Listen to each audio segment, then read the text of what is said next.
especially when they are talking about professors from Nigerian universities. How many are they? Which university are they from? That is for them. All right. It's for you. Council. Yeah, please. Thank you. Use your microphone.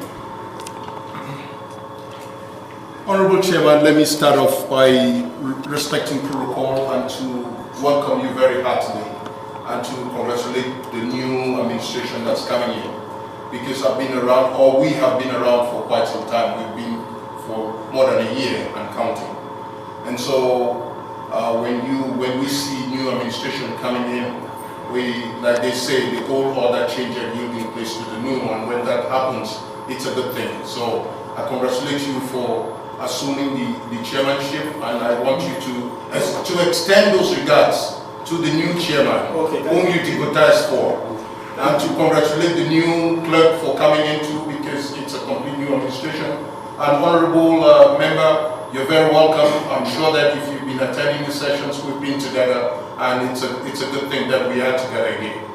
So, Mr. Chairman, thank you again. Before we get to actually talking about those professors, let me extend the greetings of my clients, who are, like you rightly say, languishing in jail, and they've been there now for about 7 years and counting. Mr. Chairman, you are a lawyer. Everybody around us, especially from the Ministry of Justice and Foreign Affairs, are versed in these matters, and it's very satisfying and heartwarming to us that we can pass these matters and give it the legal inclinations that they need in order to get to the justice that is desired. But then by the same token, we cannot hide behind legalities to be able to say the thing that you have been saying since this hearing commenced, that people are languishing in jail. And those people, I stress again, Mr. Chairman, are Nigerians. Nigerians by registration, Nigerian by citizenship, Nigerians by law. That said, Mr. Chairman, let me get back to you. There are 10 individuals, Honorable Chairman. 6 of them are university professors. Two are lawyers, and one is a retired university administrator, 65 years old, and today he will be 60. He will be 68. And one is a teacher. All of them are certified refugees and asylum seekers. All of them, all 10, when you put the number of years that you agglomerate the number of years that they've lived in Nigeria together, they exceed 100 years. Some of the professors have been in the educational system for more than a generation. That means for more than 30 years. These are people who are grounded by culture and by education as Nigerians. Thank you, Mr. Chairman. And if there are any other questions concerning this 10 men, I'll answer them. Thank you. I have maybe 2-3 more questions about that. You want to say 6 of them university professors, 2 lawyers, and 2 are university administrators. If I get you clear, that's what you said. Yes, sir. And you said they are refugees and asylum seekers? Certified with their certificates granted by the Nigerian Refugee Agency and the United Nations High Commission for Refugees. All their certificates of refugees and asylum seeking are on the record. 10 of them. Okay. I just want to, why I'm asking this question is that if you're an asylum seeker, what is it that they have done that will make them be incarcerated for 7 years and still counting and nothing to know? What is it?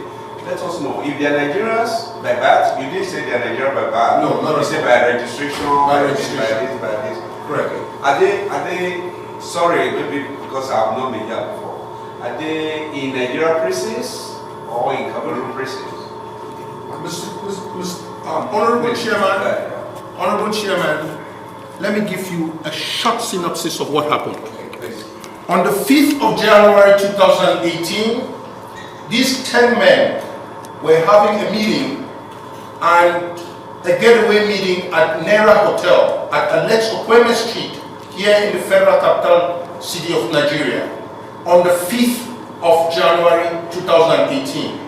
At about 7 p.m., armed men, whom now we know are elements of the DSS and other security agents and members of the Nigerian military, picked them up at gunpoint, arrested them, drove them around the city for about an hour, took them to the DIA, took them down to the 4th story downstairs and held them there for 20 days.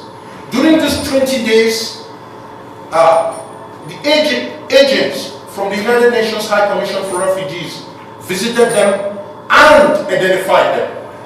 And then reassured them that nothing could happen to them as long as they were being investigated. For what? Nobody told them. There was no judicial overview, there was no administrative overview. And then on the 25th of January, honorable member, they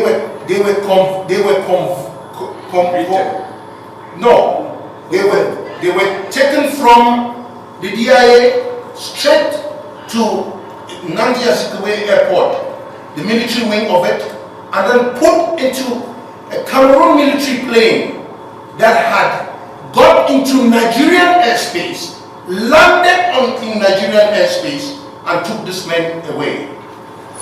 This was a cargo military plane. There were no seats. They're Cameroonian originally. They are born Cameroonian. They're Cameroonian born. Okay. Yes, sir.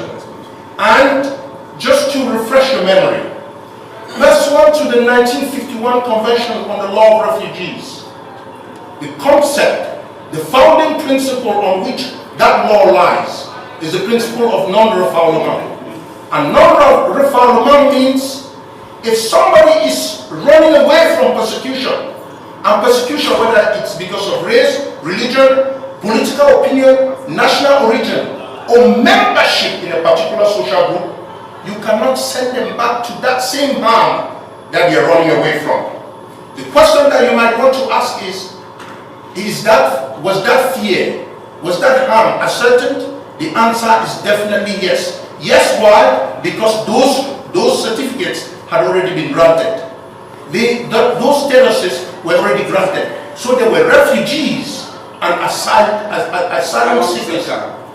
But they are not yet, they have not been granted asylum. Precisely, they were granted, and that's why those certificates are there. That's what I'm saying. Okay. That's why I wanted to clarify for you. So they were here. So that's the basis under which we call them Nigerian citizens. Okay. That's why we are not calling them Nigerians by birth. And you would know that Nigerian law in terms of citizenship does not really, for the sake of human equality, does not really distinguish between birth and registration in terms of citizenship. And that's why when the chairman says that they are Nigerian citizens, he's absolutely very right.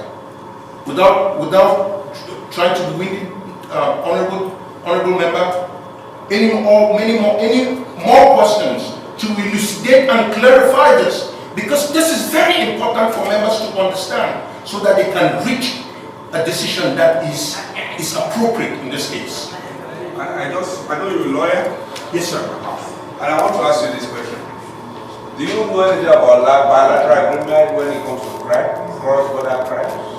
Cross-border crime. Yeah. Do you know anything about the bilateral agreement between Cameroon and Nigeria? I'm a criminal lawyer as well.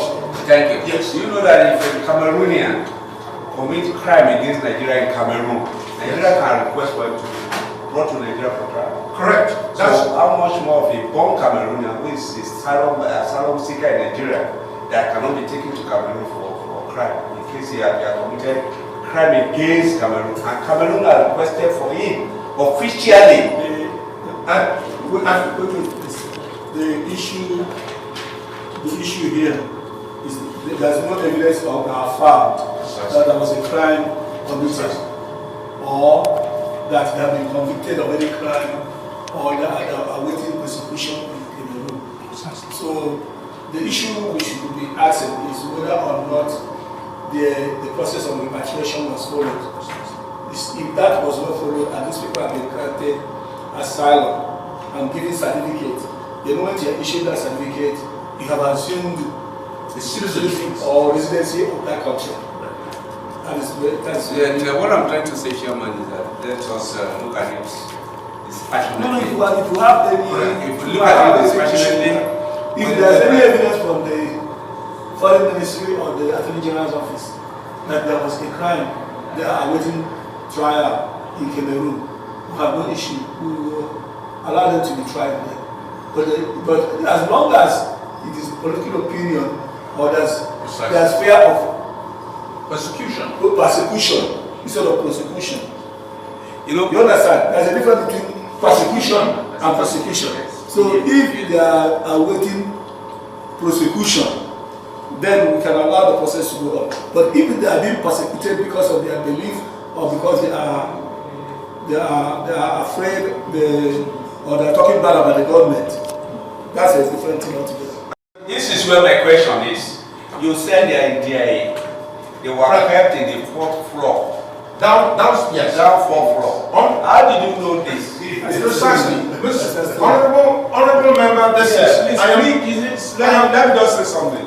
It is not easy it's easy for us to talk out of sentiment, out of emotion. But please, let's get the facts. Precisely. Right. And you have to know where, who, and when, and how. So that when you're able to prove this more, it's easy for us to take it off from there. But what you are saying now, for me, this is me. For what you are saying now, it is just hearsay. Not at all, Honorable Chairman. Okay. I am glad that we are having this conversation yes. because it's this conversation that will elucidate the facts for you to, especially that you've not had the kind of background and the kind of immersion that I've had with the case. Yeah. Honorable Member, just for your information, not only have 3 high courts in Abuja looked at the facts in this case and ruled on those facts. The Supreme Court of Human Rights in the world that sits in Geneva, that's called the Human Rights Commission, the working group on arbitrary detentions, has looked in this case, investigated this case, and given an opinion. That opinion is opinion 059/2020. It's very clear that, let's not even get to that opinion. Let's tell you how that opinion was gotten. When you apply, when you make an application to that court, they not only investigate one party, they get into the facts, which means that they ask the Attorney General of Nigeria to be able to submit facts contrary to what we submitted in that application.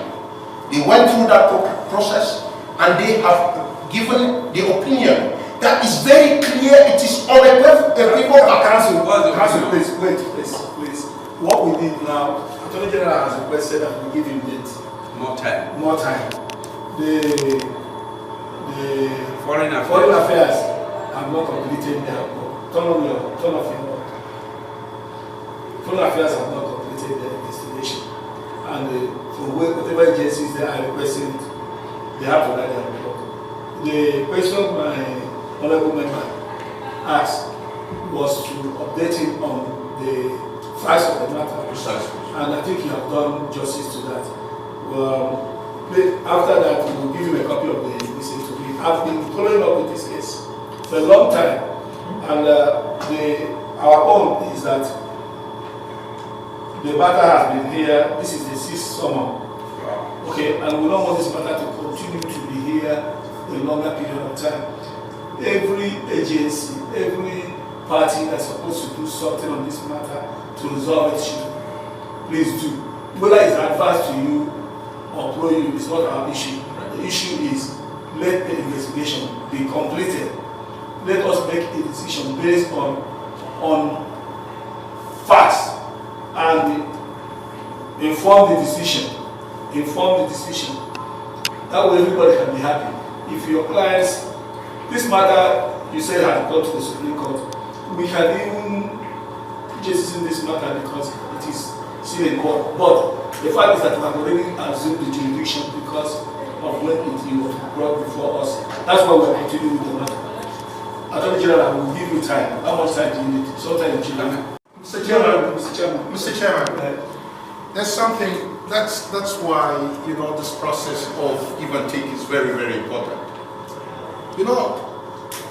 in regular procedure, that's why there are deadlines. In every procedure, there are deadlines. We are talking about a situation where we've been here. In fact, the Attorney General, I offered proof here that the Attorney General of the Federation was served on this matter in 2022. And my brother knows that. Council, hold on. You see, the problem we have is that there's no scheduling order in the country. Okay? There's no scheduling order as to trials or anything. So any lawyer can go to court and take a date. Unlike civilized nations where a judge issues you the schedule order the moment you file a suit and you follow it. So I'm not going to blame our people until amend our laws. So let's kind of advise Mr. Chairman. Let us just work with what we have. It is helping us and leading us somewhere. That's kind of advice, Mr. Chairman. Thank you for the clarification. Yes, sir. I'm waiting for your date. Okay, Honorable Chairman. Let's say on or before 11th. On the 9th. Because we're entering on the 11th. 11th. On or before. 11th. Either on the 9th or the 10th, which one? Okay. 9th or 10th of July. No, it's okay. Any of them. The Thursday. It's okay. Okay. That will give you enough time.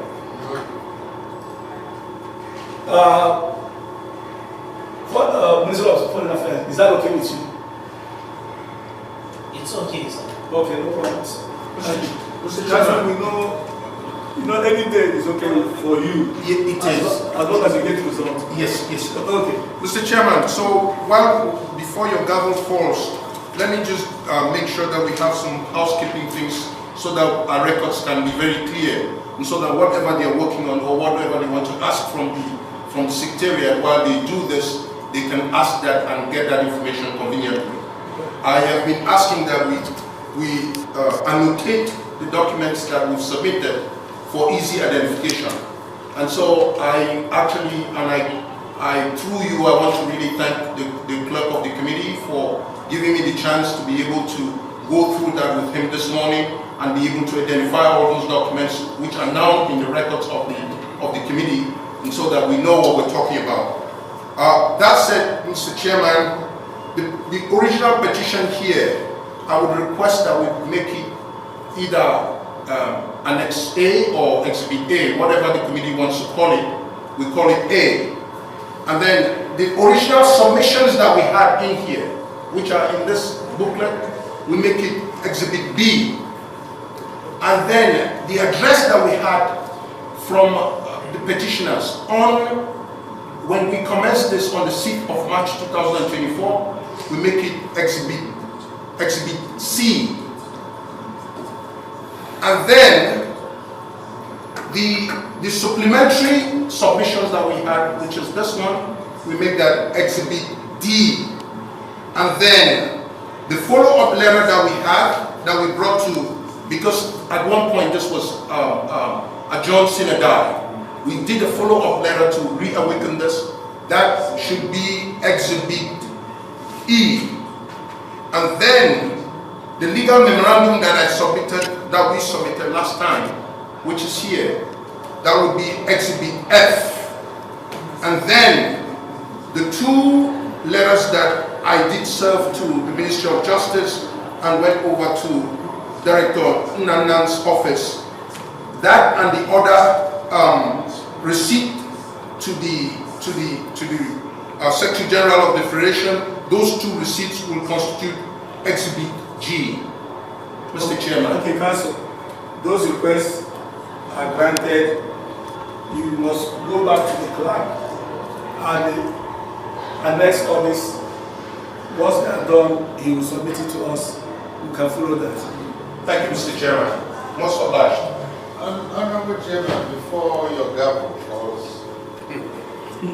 I will request that for the annotation, it should be typed and then stamped on us. All the parties should have it, so that each party will look at the documents served on it and confirmed that that is exactly what is annotated. Okay. But as a matter of fact, that should have been the beginning of the entire exercise. Okay, but you know that all these experts, I call them experts, they come in not at the same time because it comes in when an event happens. So I will ask the clerk, once you do these things, make sure everything is served on the parties. Is that okay? As a hospital. Okay, this matter is listed for July 9, July 10th. That's the Thursday, 2025. Please, all parties, I will expect to get your documents early enough for us to read them so that we can make an informed decision on this. Thank you very much. This matter stays recess. As the committee pleases. Thank you.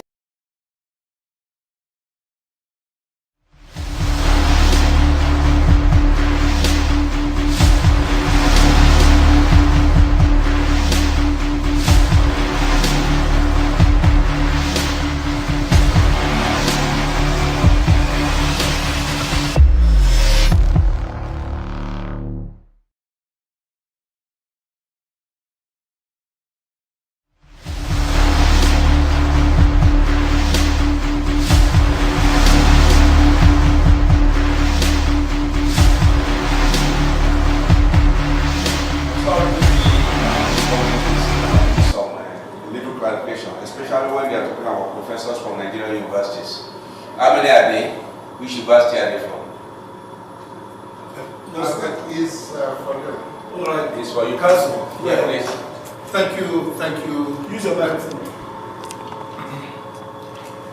Honorable Chairman, let me start off by respecting protocol and to welcome you very heartily and to congratulate the new administration that's coming in.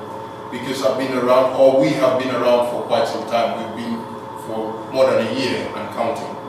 And so when we see new administration coming in, like they say, the old order change and yielding place to the new one. When that happens, it's a good thing. So I congratulate you for assuming the chairmanship, and I want you to extend those regards to the new chairman, whom you deputized for. And to congratulate the new clerk for coming in too, because it's a complete new administration. And honorable member, you're very welcome. I'm sure that if you've been attending the sessions, we've been together, and it's a good thing that we are together here. So, Mr. Chairman, thank you again. Before we get to actually talking about those professors, let me extend the greetings of my clients, who are, like you rightly say, languishing in jail, and they've been there now for about 7 years and counting. Mr. Chairman, you are a lawyer. Everybody around us, especially from the Ministry of Justice and Foreign Affairs, are versed in these matters. And it's very satisfying and heartwarming to us that we can pass these matters and give it the legal inclinations that they need in order to get to the justice that is desired. But then by the same token, we cannot hide behind legalities to be able to say the thing that you have been saying since this hearing commenced, that people are languishing in jail. And those people, I stress again, Mr. Chairman, are Nigerians. Nigerians by registration, Nigerian by citizenship, Nigerians by law. That said, Mr. Chairman, let me get back to you. There are 10 individuals, Honorable Chairman. 6 of them are university professors.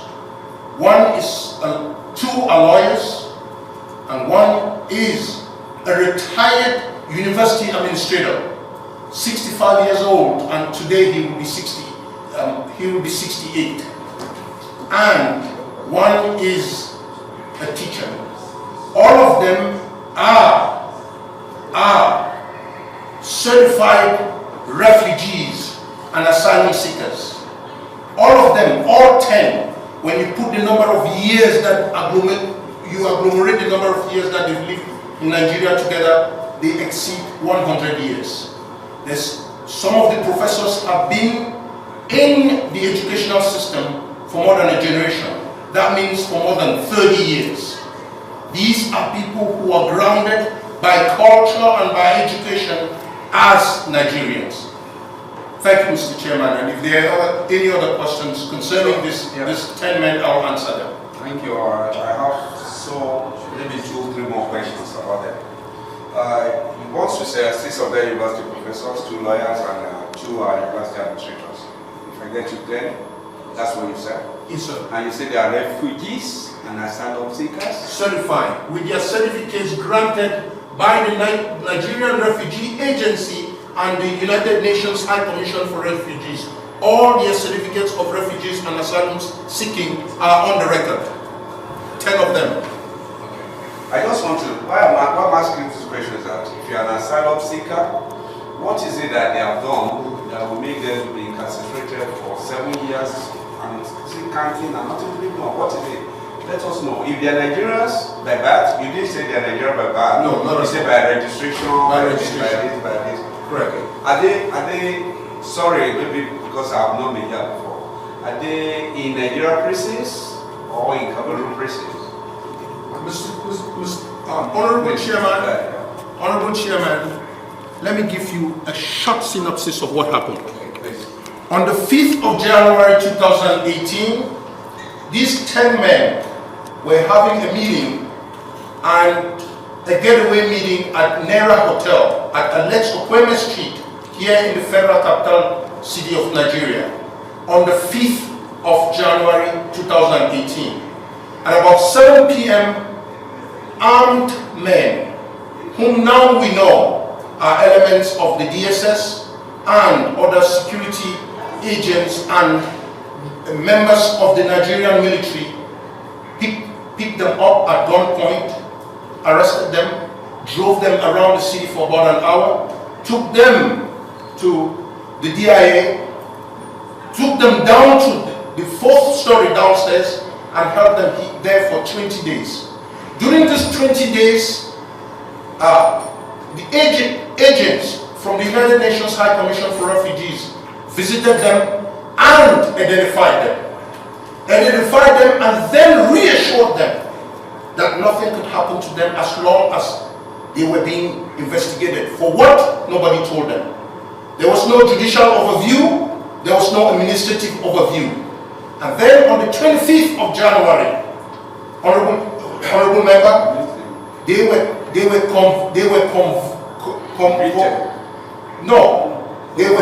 were taken from the DIA straight to Nnamdi Azikiwe Airport, the military wing of it, and then put into a Cameroon military plane that had got into Nigerian airspace, landed in Nigerian airspace, and took these men away. This was a cargo military plane. There were no seats. They're Cameroonian originally. They are born Cameroonian. They're Cameroonian born. Okay. Yes, sir. And just to refresh your memory, let's run to the 1951 Convention on the Law of Refugees. The concept, the founding principle on which that law lies is the principle of non-refoulement. And non-refoulement means if somebody is running away from persecution, and persecution, whether it's because of race, religion, political opinion, national origin, or membership in a particular social group, you cannot send them back to that same harm that they are running away from. The question that you might want to ask is was that fear, was that harm ascertained? The answer is definitely yes. Yes, why? Because those certificates had already been granted. Those statuses were already granted. So they were refugees and asylum seekers. But they are not yet, they have not been granted asylum. Precisely, they were granted, and that's why those certificates are there. That's what I'm saying. Okay. That's why I wanted to clarify for you. So they were here. So that's the basis under which we call them Nigerian citizens. Okay. That's why we are not calling them Nigerians by birth. And you would know that Nigerian law in terms of citizenship does not really, for the sake of human equality, does not really distinguish between birth and registration in terms of citizenship. And that's why when the chairman says that they are Nigerian citizens, he's absolutely very right. Without trying to win honorable member, any more questions to elucidate and clarify this, because this is very important for members to understand so that they can reach a decision that is appropriate in this case. I know you're a lawyer. Yes, sir. And I want to ask you this question. Do you know anything about bilateral agreement when it comes to crime, cross-border crime? Cross-border crime. Yeah. Do you know anything about the bilateral agreement between Cameroon and Nigeria? I'm a criminal lawyer as well.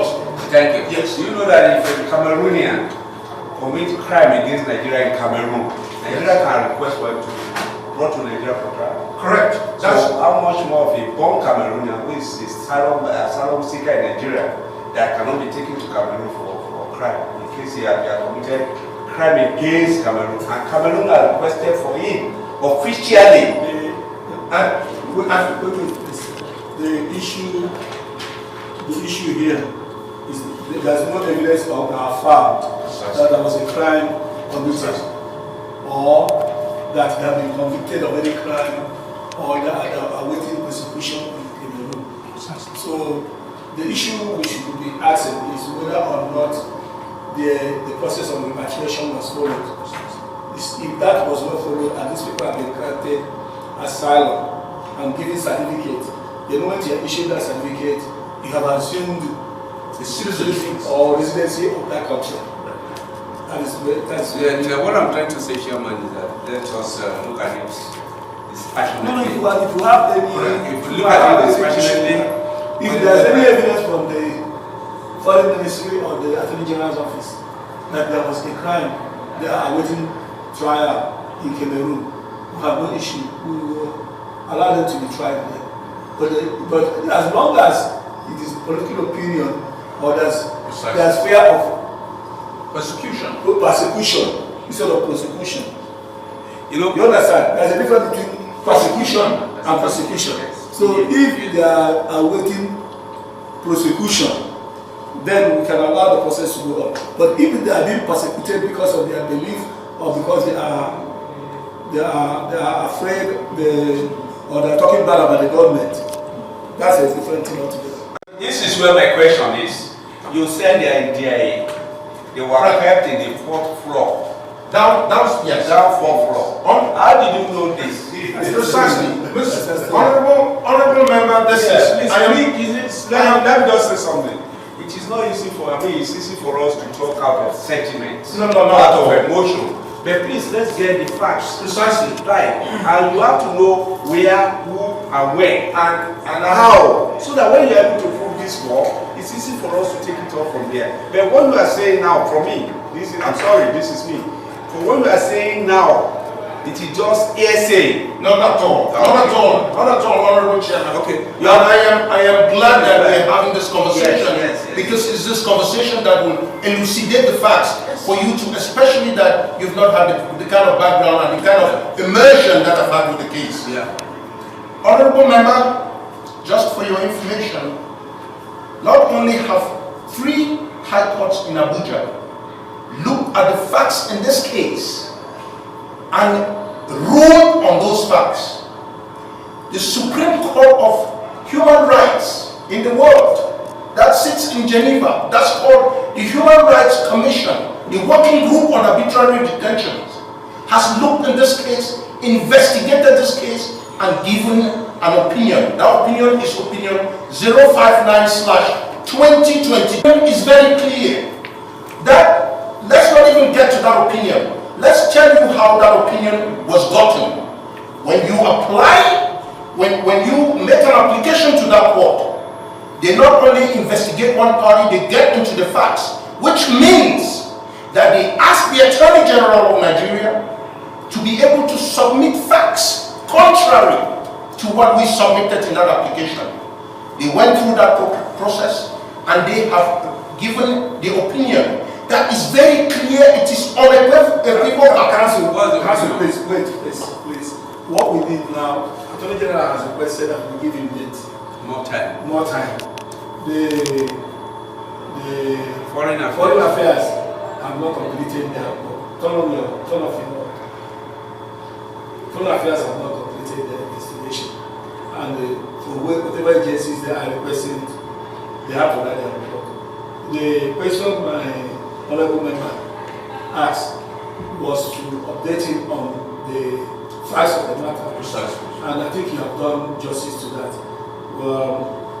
After that, we will give you a copy of the listen to read. I've been following up with this case for a long time, and our own is that the matter has been here. This is the 6th summer, okay, and we don't want this matter to continue to be here a longer period of time. Every agency, every party that's supposed to do something on this matter to resolve it should please do. Whether it's adverse to you or pro you is not our issue. The issue is let the investigation be completed. Let us make a decision based on facts and inform the decision. That way everybody can be happy. If your clients, this matter you said had gone to the Supreme Court, we can even just in this matter because it is still in court. But the fact is that we have already assumed the jurisdiction because of when it was brought before us. That's why we're continuing with the matter. Attorney General, I will give you time. How much time do you need? Sometime in July. Mr. Chairman. There's something that's why this process of give and take is very, very important. In regular procedure, that's why there are deadlines. In every procedure, there are deadlines. We are talking about a situation where we've been here. In fact, the Attorney General, I offered proof here that the Attorney General of the Federation was served on this matter in 2022. And my brother knows that. Council, hold on. You see, the problem we have is that there's no schedule order in the country. Okay? There's no schedule order as to trials or anything. So any lawyer can go to court and take a date. Unlike civilized nations where a judge issues you the schedule order, they're going to file a suit and you follow it. So I'm not going to blame our people until I amend our laws. So let's not advise Mr. Chairman. Let us just work with what we have. It is helping us and leaving us somewhere. I stand advice, Mr. Chairman. Thank you for the clarification. Yes, sir. I'm waiting for your date. Okay, Honorable Chairman. On of the 4/11th. On the 9th. Because we're entering on the 11th. 11th. On or before? 11th. Either on the 9th or the 10th. Which one? Okay. 9th or 10th of July. No, it's okay. Any of them. The Thursday. It's okay. Okay. That will give you enough time.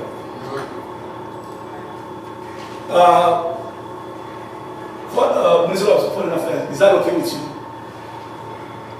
It's okay, sir. Okay, no problem. Mr. Chairman, we know any day is okay for you. It is. As long as you get results. Yes. Okay. Mr. Chairman, so before your gavel falls, let me just make sure that we have some housekeeping things so that our records can be very clear, and so that whatever they are working on or whatever they want to ask from the secretariat while they do this, they can ask that and get that information conveniently.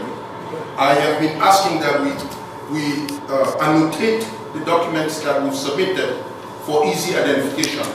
And so I through you, I want to really thank the clerk of the committee for giving me the chance to be able to go through that with him this morning and be able to identify all those documents which are now in the records of the committee, and so that we know what we're talking about. That said, Mr. Chairman, the original petition here, I would request that we make it either Annex A or Exhibit A, whatever the committee wants to call it. We call it A. And then the original submissions that we had in here, which are in this booklet, we make it Exhibit B. And then the address that we had from the petitioners on when we commence this on the 6th of March 2024, we make it exhibit C. And then the supplementary submissions that we had, which is this one, we make that exhibit D. And then the follow-up letter that we had, that we brought to, because at one point this was Genocidal. We did a follow-up letter to reawaken this. That should be exhibit E. And then the legal memorandum that that we submitted last time, which is here, that would be exhibit F. And then the two letters that I did serve to the Ministry of Justice and went over to Director Nnamdi's office, that and the other receipt to the Secretary General of the Federation, those two receipts will constitute exhibit G. Mr. Chairman. Okay, Council. Those requests are granted. You must go back to the clerk and next all this. Once they are done, he will submit it to us. We can follow that. Thank you, Mr. Chairman. Most obliged. Honorable Chairman, before your gavel falls, I will request that for the annotation, it should be typed and then stamped on us. All the parties should have it, so that each party will look at the documents served on it and confirm that that is exactly what is annotated. Okay. As a matter of fact, that should have been the beginning of the entire exercise. Okay, but you know that all these experts, I call them experts, they come in not at the same time because it comes in when an event happens. So I will ask the clerk, once you do these things, make sure everything is served on the parties.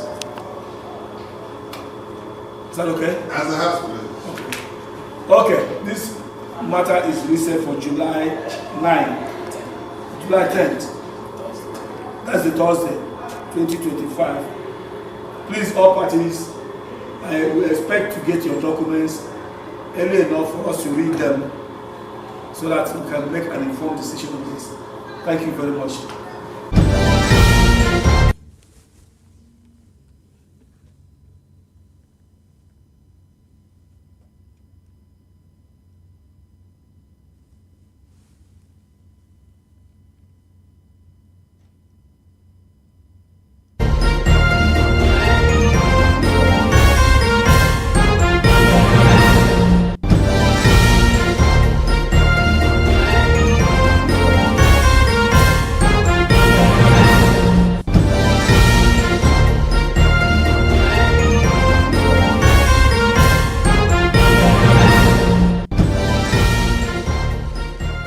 Okay, good evening, ladies and gentlemen. You were listening there to a recent hearing that took place in Abuja on the abduction of the Nera 10 from Abuja, Nigeria to La République du Cameroon.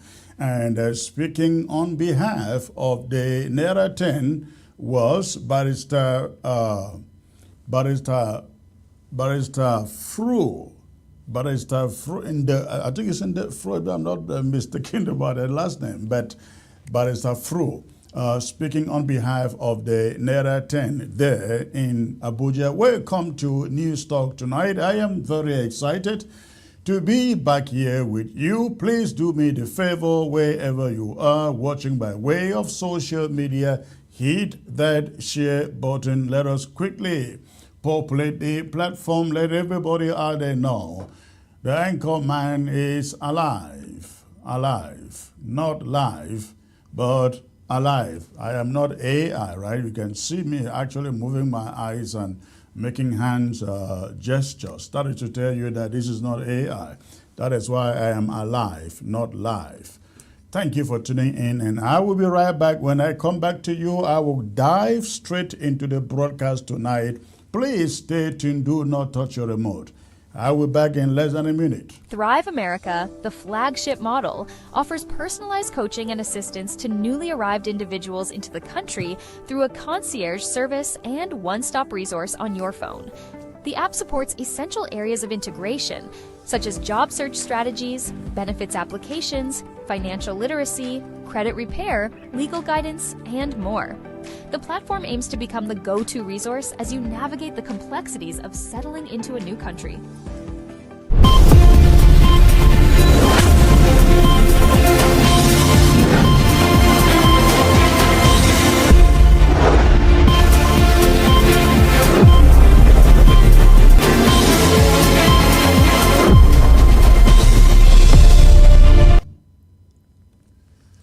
All right, ladies and gentlemen, once more thanks for tuning in tonight. I will take you to Bamenda, where we are covering a revelation coming out of Bamenda, where the what used to be called Bamenda Cooperative College has been turned into a dead zone, a hell camp for the abduction and murder of Ambazonian civilians. Ambazonian civilians will learn that has been going on also since the start of the Ambazonian conflict at the Bamenda Bafut Airport.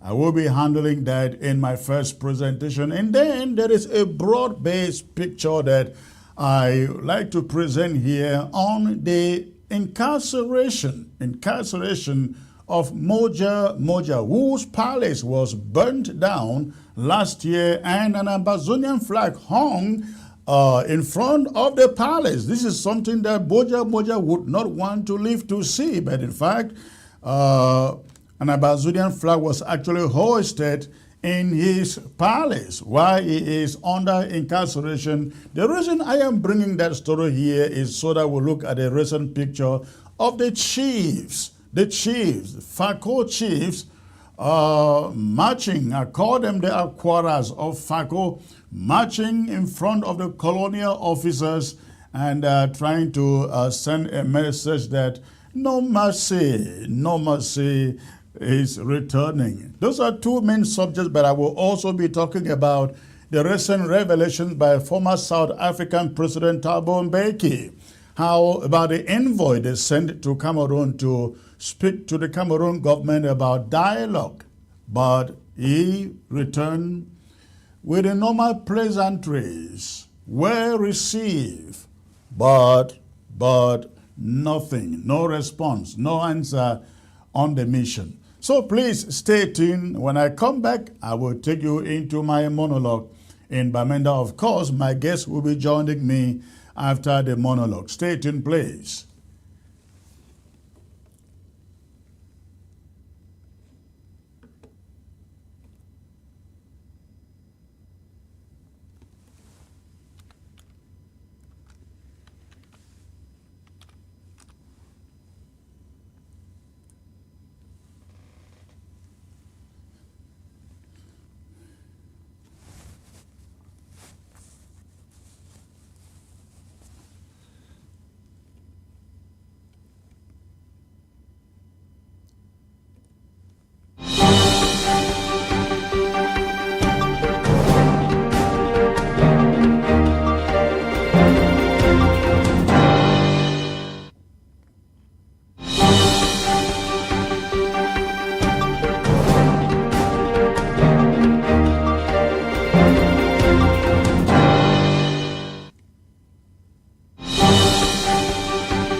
Thank you once more for staying put, ladies and gentlemen. Again, at this moment, I will be taking you to Bamenda. I will be taking you to Bamenda in the monologue that I titled Hidden Hell in Bamenda. What used to be called Bamenda Cooperative College has since been turned into a hidden hell for southern Cameroonians just because they are Ambazonians. As revelations continue to surface about the ongoing war crimes committed by the Cameroon's military apparatus in the southern Cameroon's Ambazonia, a harrowing new testimony has emerged, shining light on what appears to be a secret torture and mutilation camp housed in the once respected Bamenda Cooperative College. A victim who survived the horrors of this clandestine site recounted a nightmare that began on Tuesday, April the 1st, 2025. He was abducted by the Cameroon military while passing on foot near the premises of the Bamenda Cooperative College. Unaware that he had been converted into a military barracks. Despite carrying both his La République du Cameroon ID card and his civil service professional ID card, he was branded an amber Atanganji boys by soldiers who sneered, "Vous tous les anglophones là, vous êtes tous les ambas." Now, pardon my French. He was then tortured for 3 grueling days. His family had no clue where he was, and the captors demanded 500,000 for his release. His only crime was being an Anglophone, as they put it. During his captivity, he heard the desperate cries of fellow detainees, ladies and gentlemen, also being tortured in adjacent rooms. He described voices fading into silence, some from unconsciousness, others from death. More willing, ladies and gentlemen, still chilling. I made a mistake there, but let me take it this way. Hidden from public scrutiny, similar atrocities are reportedly ongoing at a military camp located at the Bafut Airport in Bamenda too. Victims are abducted, ransoms are extorted, and those unable to pay are tortured and buried around the airport compound. According to the local sources, this has been happening systematically since the onset of the war 8 years ago. This is not an isolated incident.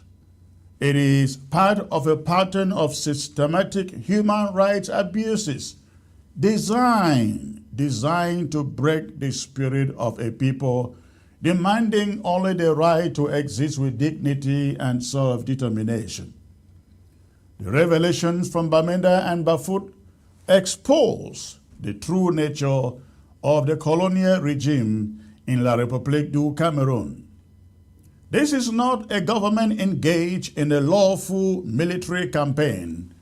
It is an occupying force using medieval terror tactics to silence a civilian population. The world must understand Ambazonians are not facing a political disagreement. They are resisting a genocidal apparatus. The so-called anti-terror operations are nothing, zero, more than ethnic and political purges. The use of mass abductions, torture, and ransom as state policy cannot be explained away by security concerns. These are crimes against humanity. They warrant international investigation and prosecution. If there is a single lesson to be drawn from these atrocities, it is this, that Ambazonians must remain eternally vigilant. The enemy is not just at the gate. It is entrenched within our homes, our schools, and our cities. Disguised in military uniform, they commit unspeakable acts behind walls that used to symbolize education and opportunity. Every traditional leader, that is, every chief and every parent, every youth in Ambazonia must understand that the regime will not stop. The regime will not stop until our resistance is crushed or it is held accountable. There is no middle ground. Silence and neutrality are complicity. The mass graves at Bamenda Cooperative College and Bafut Airport are not just burial sites. They are historical warnings. They tell us what happens when people believe tyranny can be tolerated. They tell us why the flame of the struggle must never be extinguished. These crimes cannot remain buried. The international community must be forced to confront them. Human rights organizations, international media, and global judicial bodies must demand access, and conduct investigations and impose sanctions on the regime in La République du Cameroon. Ambazonians in the diaspora must amplify these stories until there is nowhere for the perpetrators to hide. This war is not just about territory. It is about memory, about justice and survival. And it will be remembered not only for the heroes who stood, but also for the monsters who thought they could bury the truth. Let the bones beneath Bamenda and Bafut speak. Let them indict a regime whose cruelty knows no bounds. And let their silent testimonies galvanize every Ambazonian heart to resist, record, and reclaim. And that is my monologue for the hidden hell, what I call the hidden hell in Bamenda, ladies and gentlemen.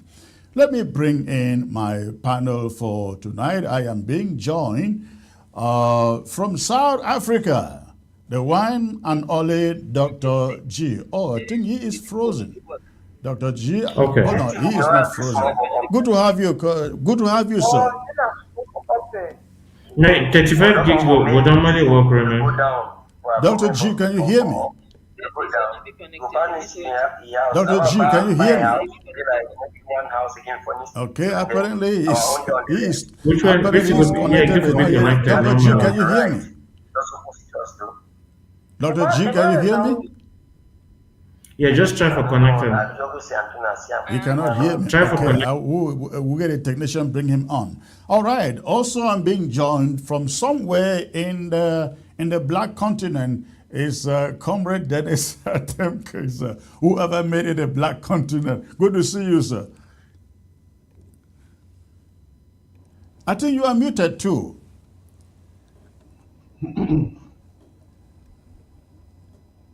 Yes, I think you can hear me now. I can hear you now. Okay, thank you, Comrade Chris. I hope the people of the Southern Cameroons are listening. I hope that we'll have a nice evening and reveal more of these things that are happening within our territory so that our people understand that there's no question of giving up hope or surrendering in this matter. We have to fight until we get to Boya. It is the armed robber that has to give up, not us giving up on what is ours. All right, thank you. I am also being joined also from London by Mola Alex Lisinge. Good to have you back, sir. Thank you, Comrade Chris. Thank you for inviting me once more to your program, and my regards to Dennis. All right, let me, Dr. G is not back there. Let's hope that he gets back and I reintroduce him. All right, so you guys listen to me. Unfortunately, I was distracted with a phone call that was coming in while I was doing the presentation, and it wasn't as smooth as I would have loved. But I'm sure you got a clue into the subject I was addressing in the hidden hell in Bamenda, what used to be the Bamenda Cooperative College, we learned recently has been turned into a military camp, and people are being abducted, they are being picked up as they walk by, detained in that facility, extorted, and then if they cannot pay, they are killed. The person who sent out this testimony said, while he was seated in another room under torture, you could hear the cries of others in different rooms wailing and then eventually fading off to signify death. What do you make of this? Last year we learned of mass graves somewhere around Upper Farms in Boya. We reported that. Now we've been hearing also of mass graves somewhere around the Bamenda Bafut Airport, and now we're hearing of also these killings at the Bamenda Cooperative College and a mass grave also there according to testimonies. What do you guys make of the way that La République du Cameroon is prosecuting this war?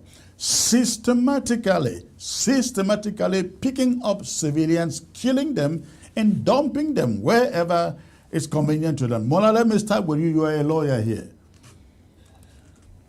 To me, I've made this clear from time immemorial that La République du Cameroon is a failed state. So I'm not surprised in what is going on at the moment, because when you look at the characteristics of a failed state, they lost control, they cannot control, the inability to perform their basic duties, there's widespread corruption, criminality, there's no central government, violent conflict, all those things. So to me, La République du Cameroon is a failed state. Those people, they cannot govern the country. It's a non-functional government. I look at it in a broad way, but it saddens me because some old people, they sit somewhere. They are not able to govern the country and they still sit there. They want their people to suffer. And it baffles me because we have the so-called unelected governor, unelected prime minister, unelected ministers. They sit there. They cannot inquire. They don't know what is governed. They call themselves government. And government is what? To govern. So when they see these things, nobody bothers.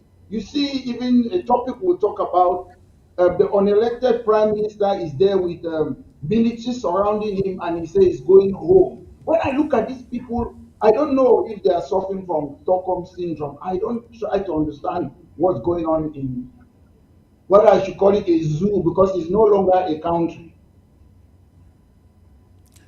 Well, I think you make the point. Let me get to Comrade Dennis. Mola talks about the Prime Minister. I'm sure you saw the images of Dion Gute down in Boya. Let's say we can get that. We have that clip here and play it so you can take a look at it before you comment. That was. Comrade Chris, let me just say something about these mass graves that are being discovered. Okay. Now, if you can press your camera down, bend your camera a bit. Good. Yes. Okay, you will realize that we have chiefs Still cutting your yes. Who decide to be slaves to La République du Cameroun and then turn around and try to rule us and say that they are chiefs to us when they are accepting to be slaves to La République du Cameroun.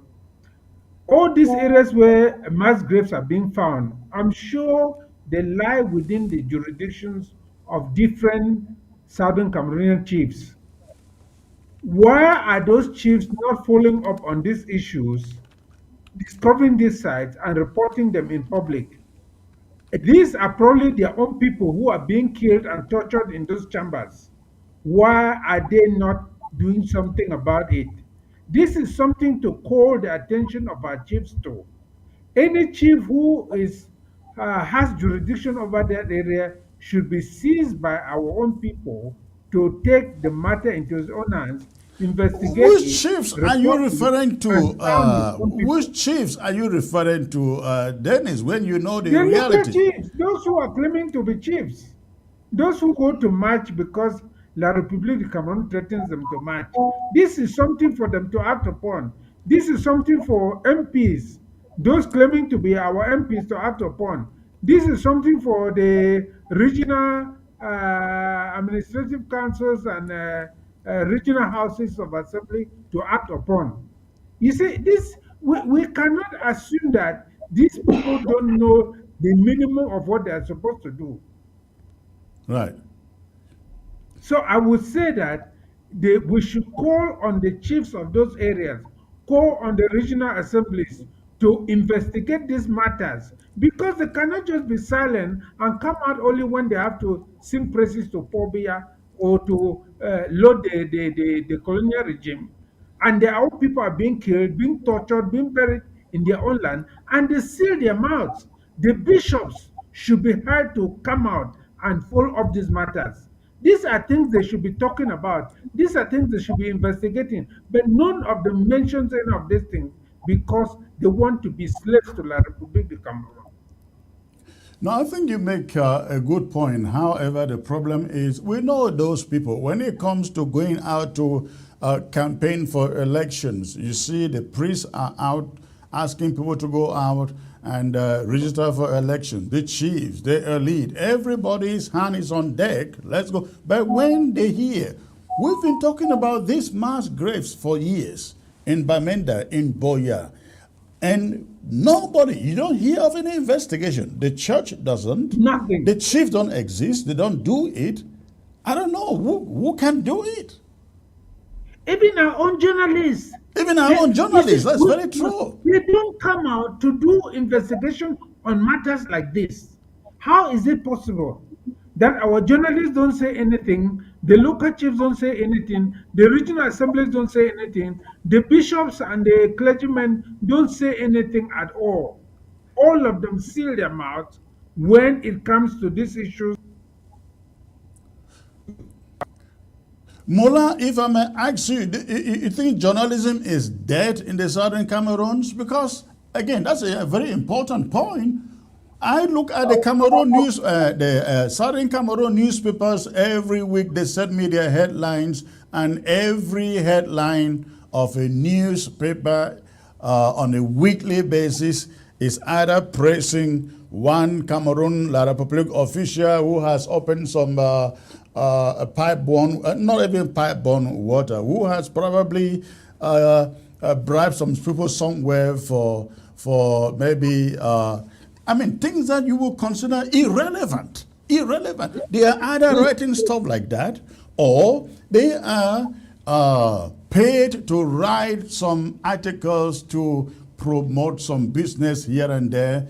That is what they do. But the real news, they do not. I had a quarrel with this guy, the guy of the Post, and I told him off. You guys are not practicing journalism.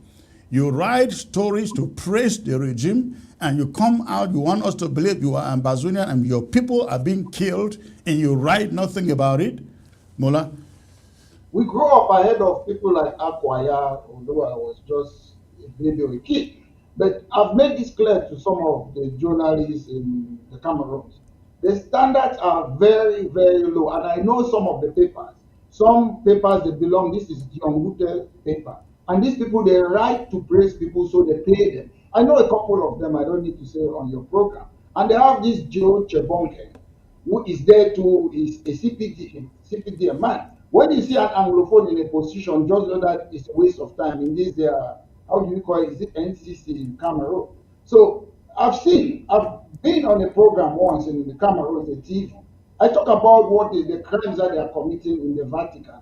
A journalist told me, oh, don't say such a thing. Joe Chebonke is complaining. I send the evidence of what I'm saying. It's all over the world. You can Google what is happening, the criminality, the child abuse in the Vatican. These people, most of them themselves, they are CPDM. I know some of them, and you know them. So they are not practicing journalism, because journalism is common. You know all those impartiality, what you have to do. You see always on their programs, whether it's journalism or TV, you see they bring their friends to come and talk. They don't Right. know if you bring somebody from another political opinion, you have to balance it.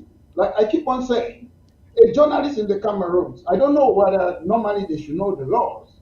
You see, like some of us who say we want the right of self-determination. They don't know it's in the Constitution of La Republique, Article 65. It says you have a right of self-determination. It's in their own constitution. They don't read the law. They are scared to bring people, oh, this one is Ambazonia, this is this. The right of self-determination is even in their own constitution. The government doesn't even know. Atanganji doesn't know. Ayolo doesn't know. Even Mr. Bia, they don't read their own constitution. That's why we're talking about what happened recently in Bamenda. The constitution said don't torture people, but they torture people. So I don't understand these people. And to me, I don't like to come and sit on a program and be criticizing whether it's journalists or lawyers. But to be honest, generally, standards in the Cameroon is so low, very, very low. When I look some of the journalists, I don't understand anymore. Even when we were growing up, some of those journalists in those days, they were better off, even in CRTV, although it was just one television. They were better off. The standard has fallen. Akwanka, John Defoe, Charinji, all those people, they were wonderful. That's what we saw, what was journalism. But today, I'm afraid, maybe everybody is afraid. They're afraid who is going to change the country. I'm sure the journalists in the Cameroon, they call themselves, they say, what? Is it the fourth arm of the government? No, they are not the fourth arm of the government. Maybe 1,000 and something, because they are not doing their job. Well, I just hope that with these revelations coming out, they will decide to do what they should be doing. Because this is the rule of the journalists, to investigate stories like this and put them out for public officials to decide how to follow it up. But let's get back to the killings in Bamenda and the killings in, of course, the killings in, the Cooperative College and the killings at Bamenda Airport. This has been ongoing from day number one of this struggle, as we were told. Bafoot Airport. Bafoot Airport, they have a mass grave. A mass grave. That is the airport. But I'd like you to observe something there. Dennis, look at the name of that airport. Aéroport de Bamenda. Aéroport de Bamenda. Aéroport de Bamenda. Now tell me, what do you make of that? This is an airport built in an exclusively English-speaking region, and the title, look at that, the title, Aéroport de Bamenda, is not English. So that is a language that a Bamenda man, if some are like me who hated French like what? Nobody would want to read that. What do you make of that, Dennis? Comrade Chris, this is the exercise of colonialism, isn't Yeah. this the pure exercise of colonialism? The bilingual commission is not there. These are things they are supposed to correct, but they don't. You see, the idea of bilingualism is that you use whichever language you want, but they don't care whether the people you are talking to understand you or not. The colonial master wants to impose his own language on you, so he will do everything. Just count the number of signboards in French in Ambazonia, and see whether in French Cameroon you have any signboards in English. You get the point? So Right. it is they trying to impose their own language on the southern Cameroons, trying to force their own language down our throats. And that is how it's supposed to be, isn't it? That is colonialism. That is colonial exercise on us. Nobody will see that because it doesn't concern them. If you raise it, they say, oh, you are raising it because you're Ambazonian. So you can imagine the situation in which we find ourselves. If you want to complain about this thing, what will you not complain about? Apart from this label that they put on the Bamenda airport, they serve English speakers documents in French. And it is their responsibility to make sure that they understand those documents. And nobody can sue the state for serving English speakers documents in French. So it is, this is pure colonialism. This is pure colonialism. That is why we must ensure that they pack and leave our territory, because there are people trying to wear us their inherited French traditions and clothes just to suppress us because we are different from them. Mola, again, with your legal mind, we were told that special status was going to serve in situations like this, and things like this would be rectified. Let's give it the benefit of the doubt. The Bamenda airport has been there for quite a while before this conflict began. You would think that with so-called special status and attempts to rectify certain things that that Ambazonians or Southern Cameroonians have complained about, signs like this that you see at the airport will be some of the things that the so-called regional House of Assemblies and House of Chiefs will take care. Can you tell me if you will go to Yaoundé and see that airport written Yaoundé Airport or Yaoundé International Airport, and even if they do it, it comes in the as a subheading, not the main headline as you see here. In fact, here you don't even have English translated in the subtitle for Aeroport de Bamenda. Isn't this what, if special status was actually beneficial, they would be corrected? That is what, as Dennis said, I call this thing we have indigenous colonization. And at the end of the day, this is spatial status.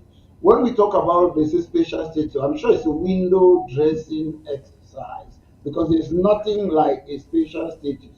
When you create a house of chiefs, we have to either revise or reform the constitution. You have to give powers. There are no powers. So when we talk about spatial status, we talk about decentralization. It's a joke. I am living in a country where we have decentralization. Decentralization simply means transfer of powers. Like you see in Scotland, I can tell you, you say economic power has been transferred, the policing different, tourism different, agriculture, fishery, transport, taxation, equal opportunity is different. So decentralization means now Scotland have some different laws from England. That's decentralization.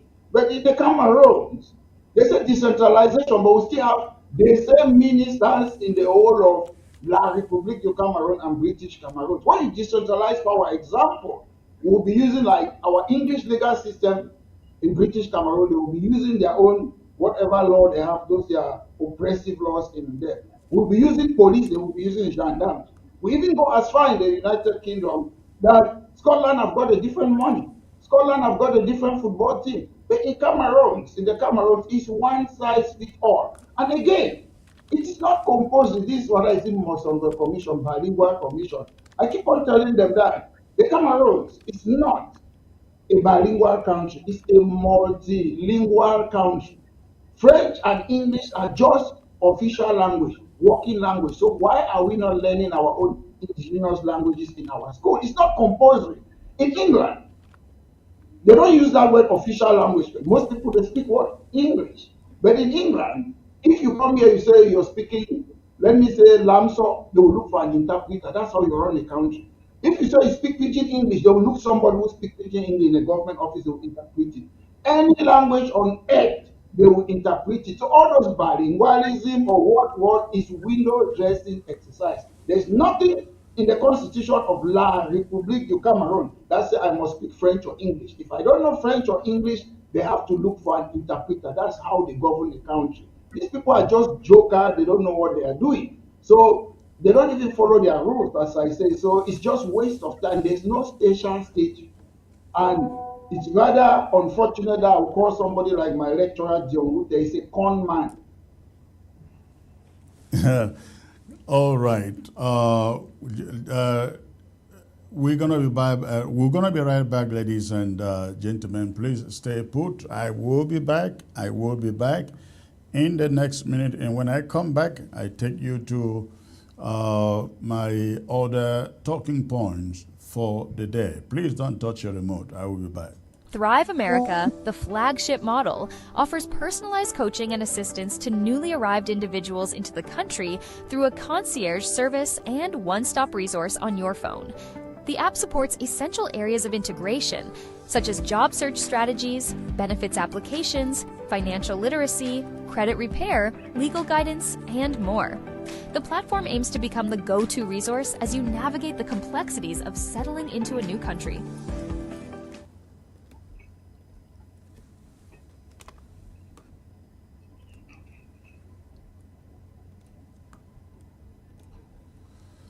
All right, ladies and gentlemen, thank you for staying put. At this moment, I'd like to take you into my second talking point for the day, and this has to do with lessons that not only Ambazonians or Southern Cameroonians, but also colonial officials in La République du Cameroon should learn from the treatment of Moja in the protracted and bloody struggle for Ambazonian independence.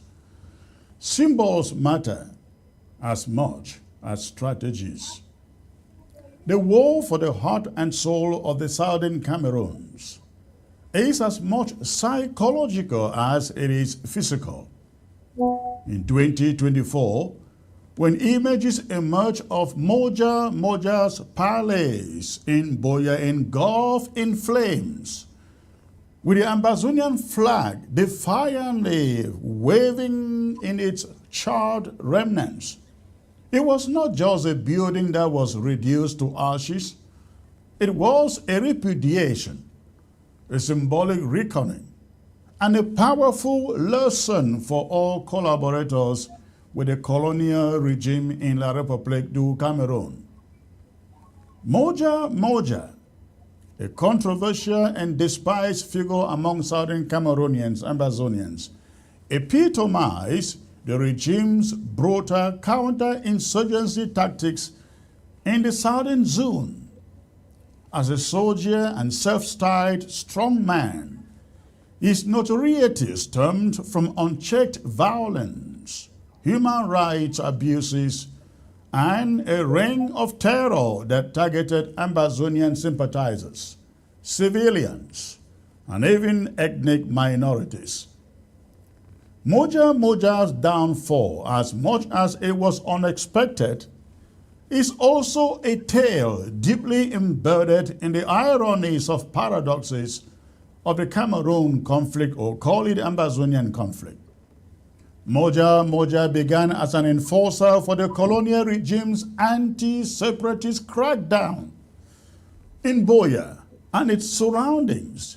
He gained infamy for acts that violated every code of human decency. Civilians, regardless of gender, were arbitrarily abducted, tortured, and some murdered in cold blood. He once stuffed a victim in the trunk of his car, drove him to an unknown location. The only news of that person thereafter was his mutilated remains. Moja's reign was terrifying and lawless. His behavior, rather than being checked by the state, seemed encouraged. Moja was seen on multiple occasions with high-ranking officials, including the Prime Minister, the Governor, and the colonial divisional officers. Photographs and video footage show Moja being flanked by senior regime figures, an implicit endorsement of his actions, it seems. His most controversial campaign came in the form of ethnic xenophobia. He publicly paraded people from the northern zone, widely perceived as the Grassfield people, through the streets of Mutengene, accusing them of hijacking certain zones, jobs, and resources in order them to return to their Graffiti land. This episode further cemented his image as a rogue actor, drunk on power and impunity. But in a brutal twist of fate, the same regime he served turned its back on him. His salary was first suspended without explanation. Shortly afterward, he was arrested, detained, and interrogated. Released briefly, he disappeared again. His current whereabouts are a mystery. Some whisper that he is under house arrest in Yaoundé. Others believe he is in jail. But the public message is clear. Moja is gone, disgraced, and forgotten. Even by the regime he once risked everything to protect. The burning of Moja's palace last year was not just an act of rebellion, it was an execution of public memory. The flames devoured not only walls but timber, but also a legacy of betrayal, cruelty, and ethnic violence. And in the ashes, the Ambazonian flag fluttered like a phoenix. There was also a bold poster hung on the pole warning Moja and other blacklegs that their actions would not go unpunished. This act should reverberate deeply across both territories, that is, La République du Cameroon and Ambazonia. For the people of Ambazonia, this is karma in real time. A man who once acted as if he were above law, he was above law and consequence, was finally brought low, not by international courts or regime trials, but by the raw justice of the streets. This development should serve as a loud reminder to every traditional ruler or chief, the Yaoundé elite, or civilians acting as a conduit for the regime. Your immunity is temporary, and your usefulness to Yaoundé will not save you when the tide turns. A recurring theme in Cameroon's authoritarian governance is its transactional relationship with its functionaries. Loyalty is commodified and temporary. Moja is already the latest in a line of tools discarded once their utility expires or their presence becomes a political liability. The regime has long operated on the simple principle. The principle that you are used and disposed. Collaborators are often lauded while useful, paraded at state events, given airtime on their televisions and used as mouthpieces.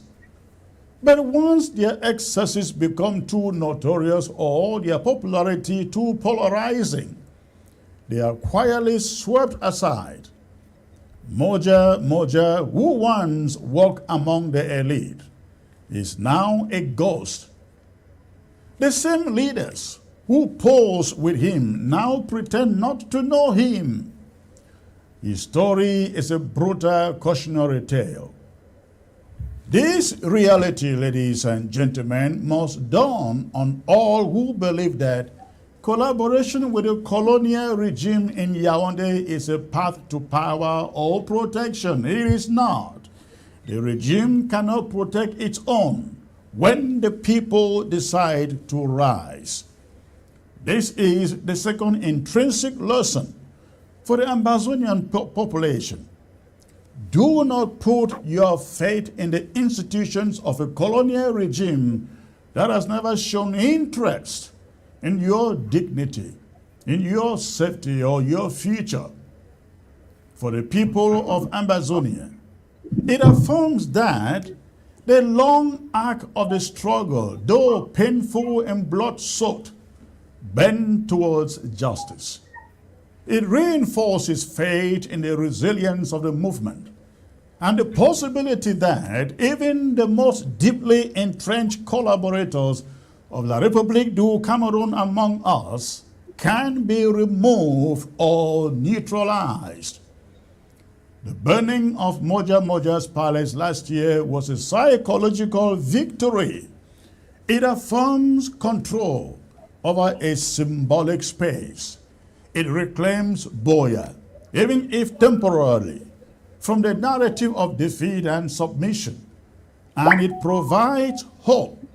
It provides hope that more symbols of oppression, whether individuals or institutions, can fall in the same way as Moja Moja. Moreover, the imagery of the Ambazonian flag flying in his palace, replacing Moja's signage of domination, speaks volumes. It tells a story of a people who, despite systemic attempts at erasure, continue to assert identity, sovereignty, and resistance. For the regime in Yaoundé, this is a dangerous sign.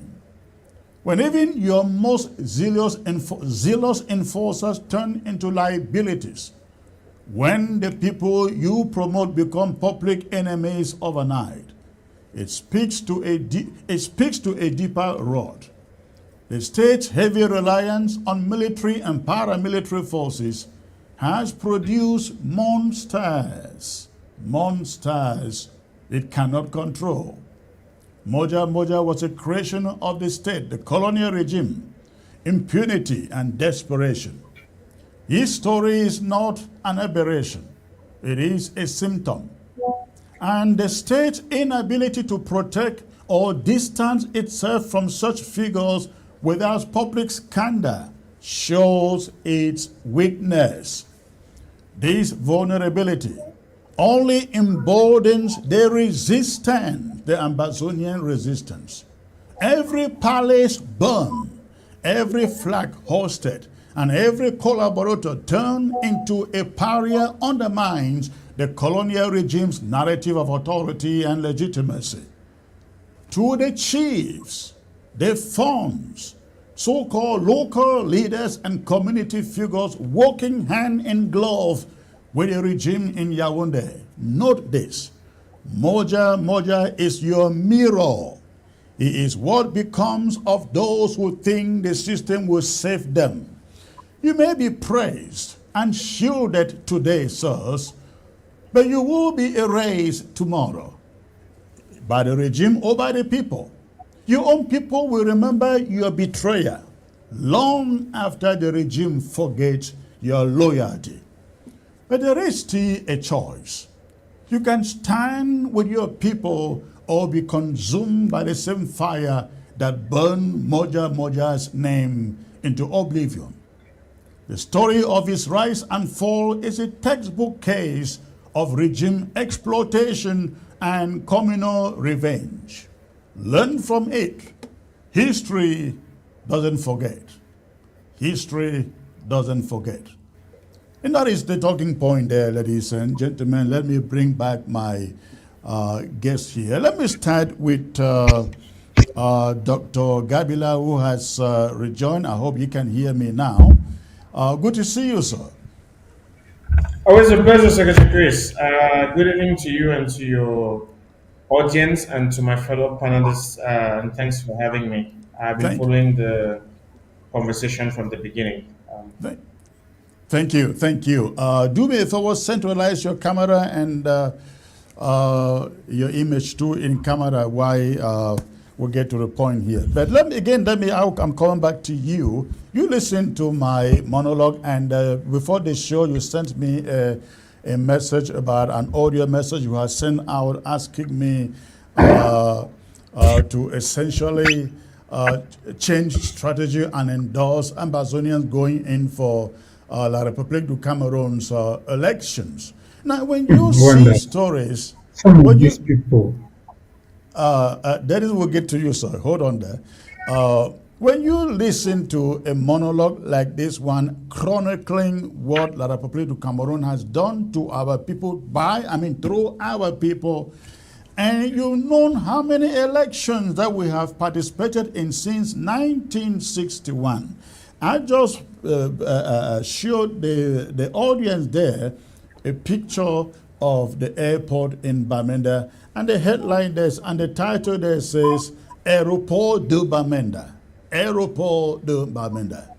That is since after their grand national dialogue. So I guess you are one of those who says, all these things are happening, but we can live with Cameroon. Tell me why you think we can live with Cameroon, sir. Well, I think, Secretary Chris, the argument is it's a very simple one. For me, it's a question of numbers. A lot of the things that we highlight of the things that have happened to us are legitimate. They are founded, cannot be disputed, and the legitimate desire of every Ambazonian and every Southern Cameroonian that wants nothing to do with the Republic of Cameroon is noted, well recognized, and cannot be disputed. I unfortunately sit in a space where I carry the burden of how do we go from that aspiration to actual implementation, taking into consideration the fact that as it stands at the moment, our people are sitting within that governance structure that is recognized by the international community and by international law. So there are a variety of strategies that can be adopted to pursue these objectives by a variety of stakeholders. The purpose of my audio was to say that the population on the ground geographically is not going to up and leave. From 2018 to today, to 2025, for the last 7 years, they have had councillors, mayors, parliamentarians, a whole lot of people that have been responsible for factors and matters that affect their day-to-day life. We are sitting at an election year. And I'm asking, the audio is saying that a change of strategy is, let us begin to consolidate ground presence in terms of getting power and leadership to the communities. So it's a very simple proposal that says, in order to be able to bring in more hands to fight this fight at different levels, let us pick, choose, vet people in Mato that are community leaders, quarter heads, and ask them to run for those councils, to get elected mandates to own those councils and make resources which are our resources to handle and manage the life of the people. If we can get that to happen and get the people who are vetted by ourselves as a community, because we do have community leaders. You are not going to leave Houston, Texas to go and take responsibility for the local governance of a community in the area in the BLM. I'm not going to leave South Africa to go and run for council in Bali. But there are community leaders in Bali that can be encouraged to run and take those responsibilities and be get a first bite at responsible governance at the community level. That is the understanding, the ideology behind my proposal. To say that, and that doesn't stop you, Chris Adno, from advocating for total independence. It does not stop you from going to Washington, D.C. and continuing to advocate for why our people need to be separated from these people. It doesn't stop you from anything that you're doing. The only thing it does is that it then takes the power away in a systematic, progressive basis from the CPTM person that would have been the mayor of Bali and from the CPTM person that would have been the mayor of Mato, for example. So that for me is the practicality of the proposal that I'm putting on the table. To say that let us begin to empower and responsibilize our people towards community leadership, community governance, community management, and community development. Now, there's a big question of whether or not what that means for the participation of in the legitimization of the electoral process, and that is the debate that we need to resolve. But from my perspective, if we do not change that strategy and adopt this different perspective, we will still just hand over those same communities to these people who, like Moja Moja, like all the other barons of the regime, are fighting us tooth and nail. I would rather have a sympathetic person that does not have the regime to answer to, taking care of the people, while the rest of us who are seated in different spaces are fighting the fight at another level. So that's the essence of the proposal, Secretary Chris. Well, I see others nodding their heads there. Even Mola, who has a political party, I don't know whether he would want to go around for an election to secure positions in the arrangement you are describing there, because you and I, we know we have been running elections in Cameroon since 1961. Nothing has happened. If La Republic was able to listen to us, they would have listened to the consortium. Let me just make a point you come in. La Republic has refused to listen to us. We were just talking about the special status. You know, we rejected a special status. They took it. We have nothing to show for it. How many years after? That was since 2019. And then you are saying, let's go and just maybe take what it belonged to us and participate in their election. What is going to be the difference for all these years? Maybe you can hold on a second. You will then respond to others when they make their contribution. I wanted to briefly use it. Just give me 2 minutes and then I'll let Mola come in. All right. Because so here's the thing. So Mola, for example, has been pushing a campaign for, say, sanitation and clean cities. I've been on WhatsApp groups with him and I've seen some of the things that he does. Now, the essence of my proposal is, for example, is Mola has been speaking, and every time he speaks, they just see him as this diaspora-based, extremely intelligent guy that is sitting in the UK and thinks that everything's wrong in Cameroon and wants to condemn, and he's ignored, right? Even though what he's putting on the table is very pressing. If Mola takes the same ideas and goes and runs for Limbe Urban Council and gets the electoral mandate of the people of Limbe Urban Council, his values and his convictions and his commitment to the people do not change, because this is who he is. Yeah, but what sense does it make if there are no chances of him even making it? I'm wrapping up on that. His values and his convictions and the fight does not change.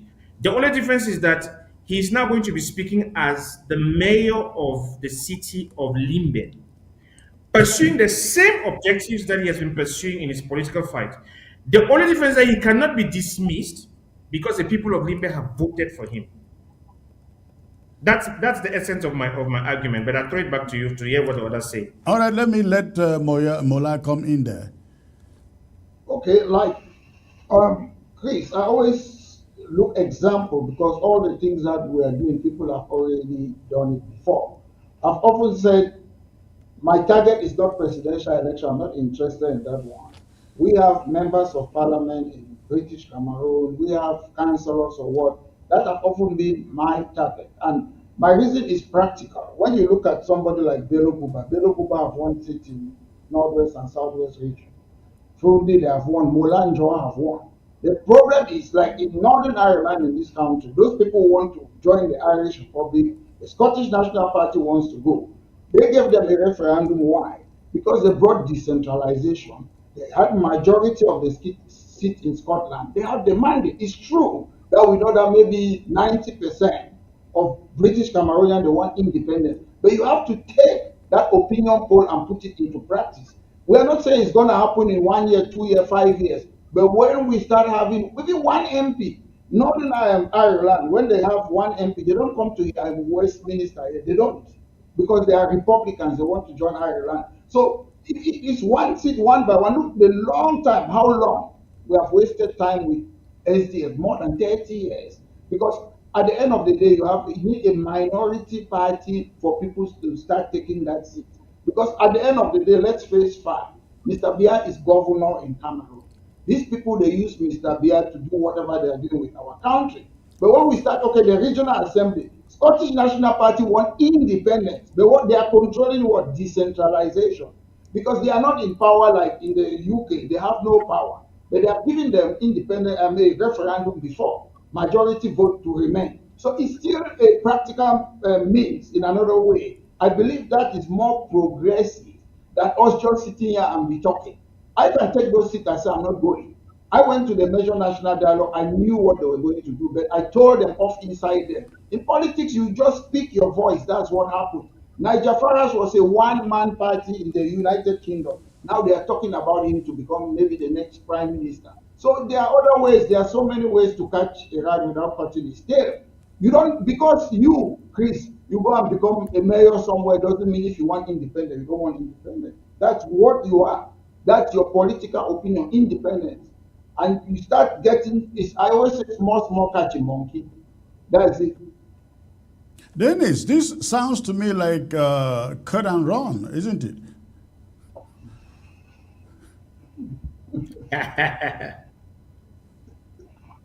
Think that what is the mechanism of doing that? First of all, as a Southern Cameroonian, you are not allowed to form a party to educate your people, to mobilize them. So, how would you achieve what you want to achieve? By You're allowed to becoming a form member of the CPDM or what? you're allowed to So, form I a don't No, that's understand. I no. don't Let me answer understand that the question. mechanism. Yes. Yes, let me answer that question. I was waiting for us to talk about the Thabo Mbeki example, just to buttress my point. And I don't know if we're going to eventually get to that, but Yeah, we'll get to that. the proposal which we are making is one that says there are a lot of, let me put it up front, there are a lot of federalist inclined members of the Southern Cameroonian community. Because they stand for federalism, they are perceived as less aggressive and more benign to the regime, to the Ambazonian radical alternative. But when you speak to these people and you see and examine their commitment to the well-being of our people, it is unchallenged, unfettered, unchanged. So there are a lot of these people, like Mola is saying, who can actually legitimately run for office. And the proposal that we're then putting forward, because here's the thing, Comrade Chris. No, you're muted, so I can't hear you. And Under no, go which on. platform? I'm Under hearing which you. platform? And they under which Oh no, they do have platform political will they? parties. They do have You they have do have to political take the parties. They do have No, political but you parties see, that are registered. that is the issue. Because you see, as a Southern Cameroonian, you are not allowed to form a political party to mobilize your people, to educate their people about their rights. That is a fundamental human right that you cannot have in Cameroon as a Southern Cameroonian. So, you will run on what platform then to be able you can to register get the your population party. that you want to You run can to register run your party. to run the councils? Dennis, you can Pardon? There register are your party. people that have registered parties. Mola has a party. No, There are you people who have cannot registered register a parties on the party ground. in the name of the Southern Cameroons. Because you see, You don't if need you to are going to register a register. party to pretend that you are fighting for one Cameroon, when in fact you don't believe in one Cameroon, then you're just simply a hypocrite. You're just simply a No, it's hypocrite beyond because it will hypocrisy. not work. As long as you do only the things that the colonial master wants, you will not be opposed. But you cannot do anything that the colonial master does not want. That's just the reality of the matter. So I don't Dennis, know Okay, look if at we the will let see position. Mola these respond to you, details. and then I'll comment. Mola, go Look at the Yeah, ahead. so I position don't know if we see those of details. look at you say Scottish National Party, they want independence. They call themselves Scottish National Yes, Party. that is a Green, very different setup, my brother. That is a let very me lie, different setup because let me lie. they have a parliament. They can talk to their Then people I'll tell about you something. Scotland, but you cannot talk to your people about the Southern I'll tell Cameroons. you. The Green Party in Scotland, they want independence too. They are called the Green Party. They want independence too. Yes, But Mola, So why? yes. you see, But Mola, Yes, I agree with Mola. you, Mola. The problem is Chris, that in nobody will Scotland, stop me. I'll you go can to talk Cameroon about and register Scotland, the party. The problem is, you can I talk am about not prepared Scotland, to you go can to educate the Senegal. people about Scotland, but in Cameroon, you cannot talk about the Southern Cameroons. Mola, If you Listen, win, Mola, I don't you I cannot understand. talk was about there. Ambazonia. I Mola, was I there don't in understand why 2010. you compare oranges and No, apples. you Listen, cannot. I was There's there. no But listen, comparison. Dennis, I was in Cameroon November, December 2022. I talk in their TV about Southern Cameroon, and people they think that, oh, something. I tell them and I criticize Mr. Paul Biya inside their TV in Cameroon. So I don't say things that I cannot do it. And you can register a party in the Yes, Cameroon. just as they Mullah, say. I think Mullah, I Slightly, totally agree with you. If you Mullah, I totally agree do with you you. getting If you on ask about me, they will tell you that I started talking about the Southern Cameroon even before the SAF was dissolved. So that is not the kind of talk we want. That is a systematic education of your people about their rights, about the colonization of La Dennis, République du Dennis, Cameroun against them, and so does it on. harm you You to can try come and something? make a lecture once, but you will not be able to continue it as a Does matter it of harm policy. you to That is try the issue. something? Does it harm you? Does it harm you to try something?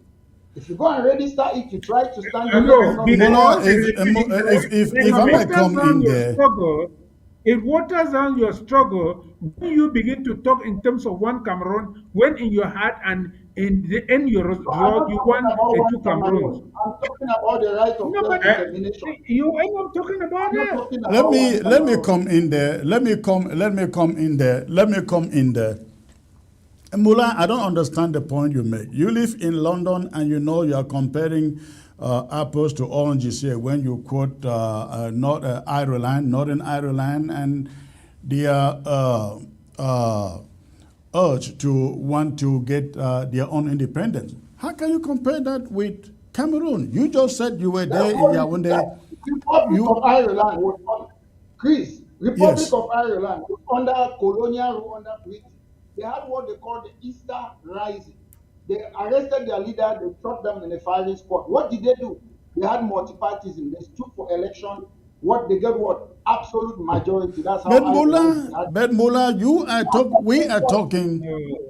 Mullah, we It are was talking. You are talking of you are talking. Mullah, you are talking of a people who can openly voice their opinions and take their grievances to the highest Republic of authority. Ireland You was cannot not do able. that in La République du Cameroon. So Republic Secretary of Chris, if I Ireland may, was if not I able. may, Republic of Ireland was not able to do what they did. They used force. They call it the Irish Rising. Go and read it. So what? And they So used then, force. why is using force now in our situation, which is worse than theirs, a wrong thing to do?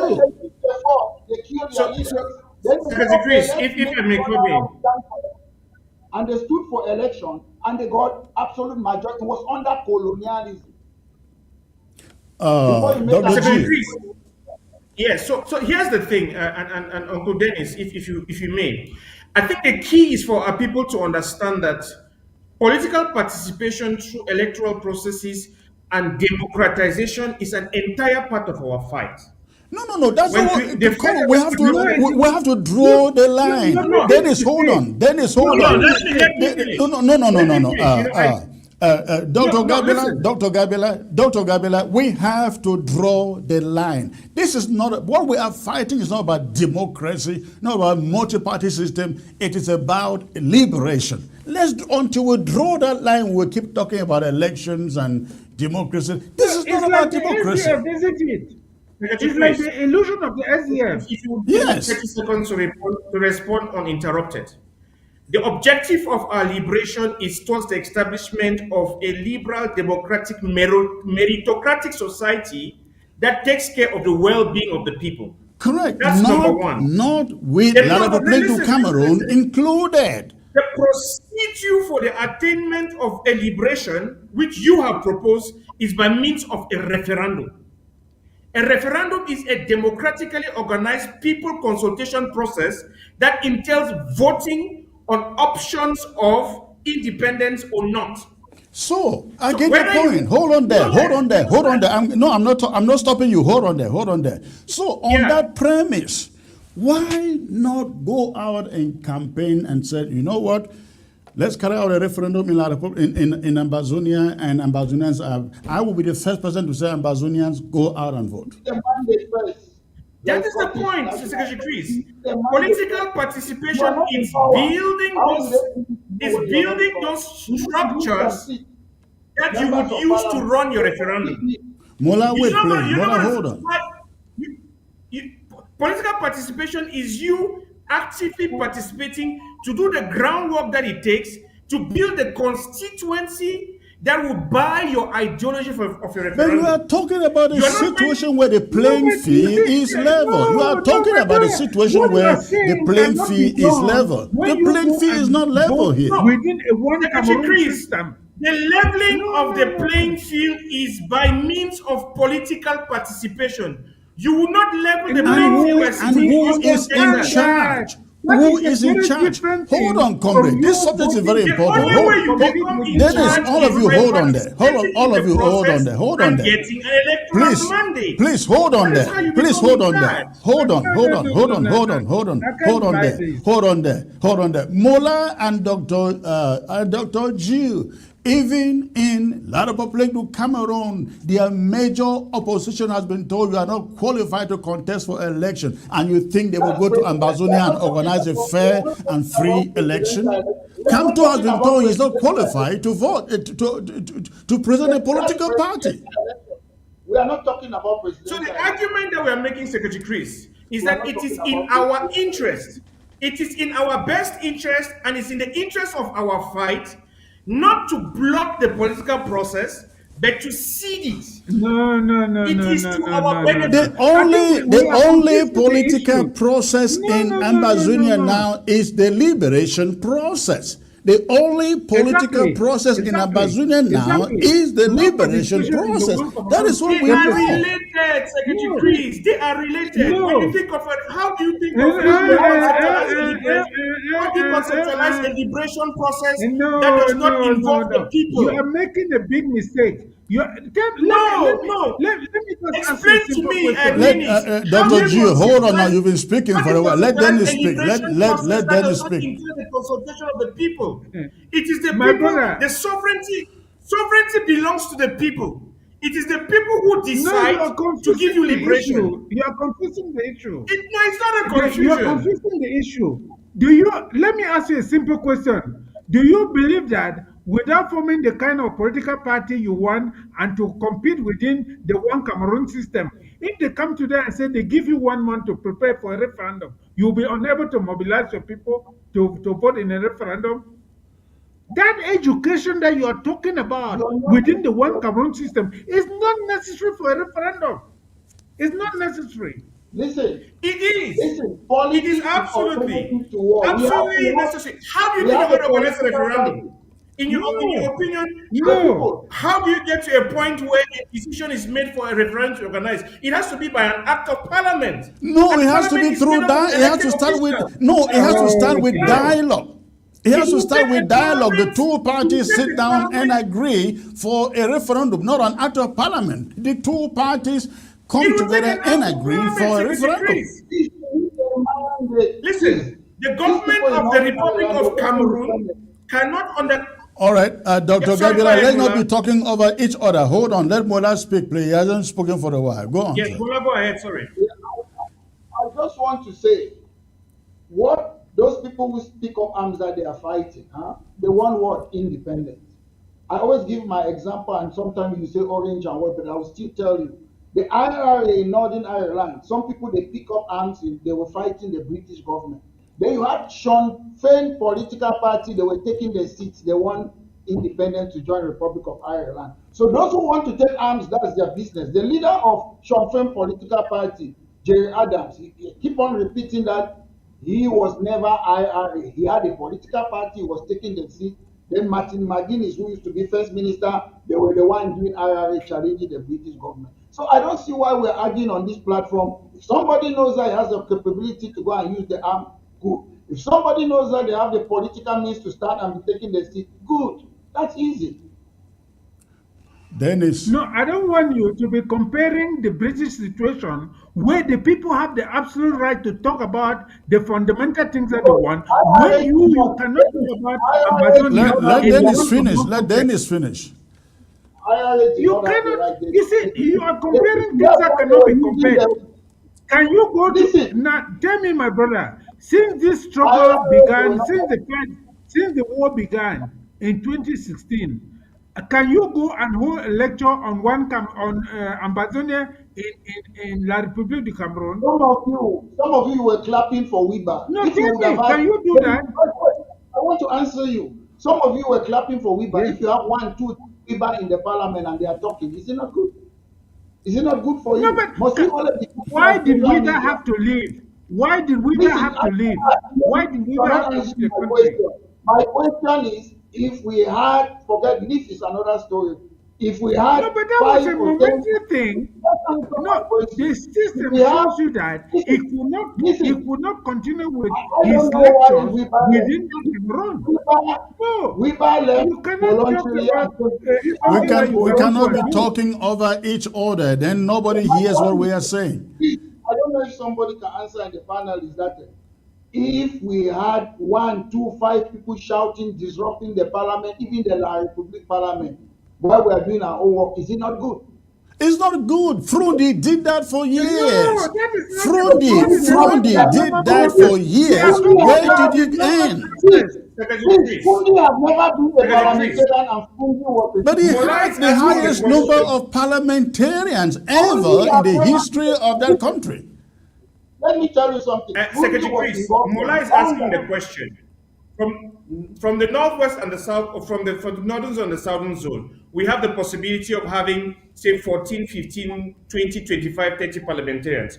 If all 20 of them were as radical and as resolute as Joseph Weber, would it be in the interest of the liberation quest or not?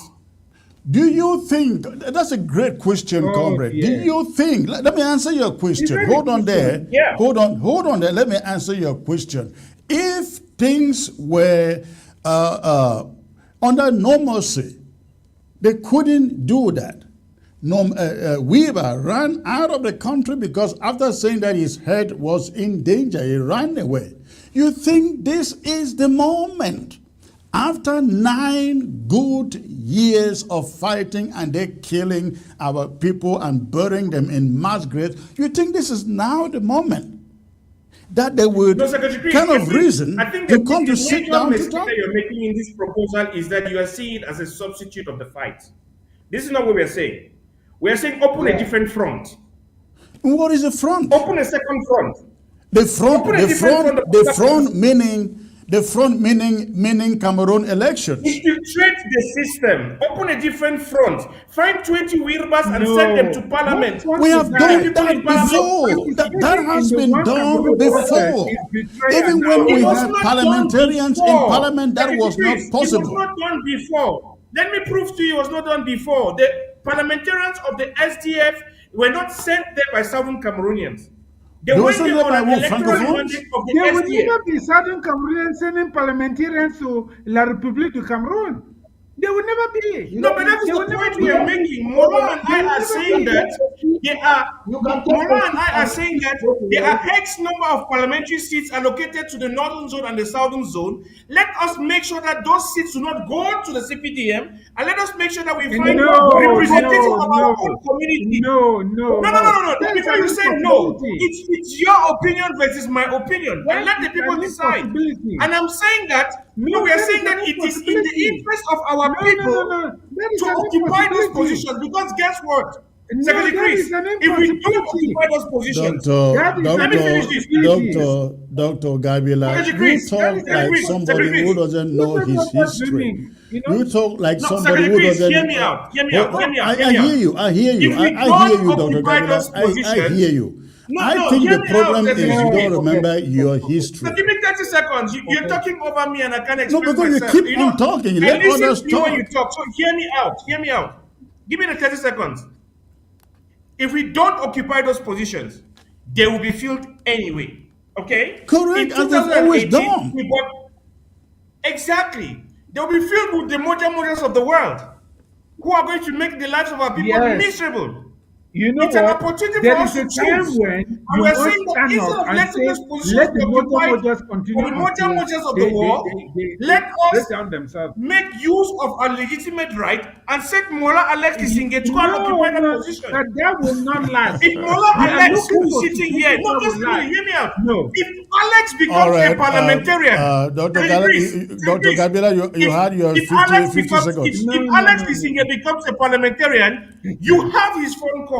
You will pick up the phone call and No, tell him, I can't Mola, buy when you go to that. I Parliament can't buy tomorrow, that. Mola, pay nobody this will thing. vote for Mola in FACO. Nobody will vote for him. Not citizens of the Republic of Chris, Cameroon. let's It's a give me 1 fact. minute. You know, Nobody give will, me not 1 minute. under this I'm gonna vote for dispensation. him.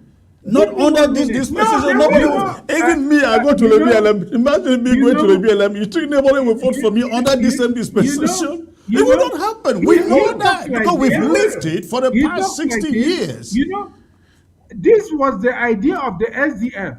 But when they got inside there, when out of 100 there are only 15, what do you expect? Their voice is complete. You will be unable to change anything in that parliament. Let me tell you, this was But the they gave dream us of the Joseph SDF. Wilber. They believed that they could change something. Uncle But they Dennis, they ended gave up us being Joseph completely Wilber. unable Joseph to Wilber, change when he something. stood on And the it became rostrum an of the Dr. parliament Gabira, and please, put our issue on the let Dennis table, speak, then he we went can, to so the we end can of make the year. progress. All right, gentlemen, please stay put there. We're going to come back. When we come back, we're going to talk on the subject of Thabo Mbeki and the Cameroon envoy. Please stay put there.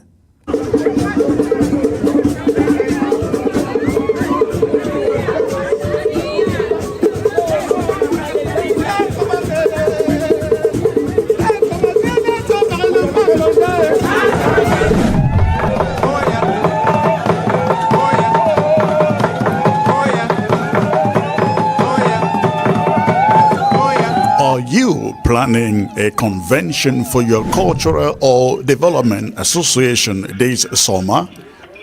Let the world see it live. ABS Africa TV will bring your story straight from the diaspora to your villages and towns, so your people back home can experience every dance, every speech, and every proud moment as it happens. With professional coverage, global broadcast reach, and real-time streaming, ABS TV turns your event into a celebration that transcends borders. Don't let your hard work go unseen. Put your convention on the map.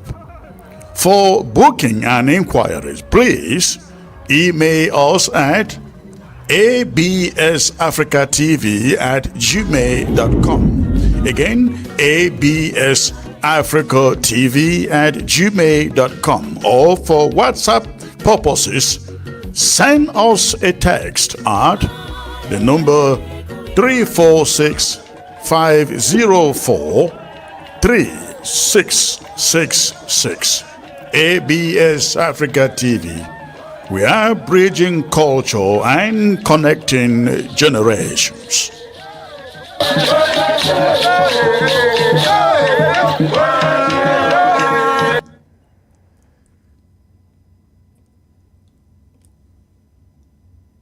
They've been going on now for some time, including the violent conflict within Cameroon, kind of civil war.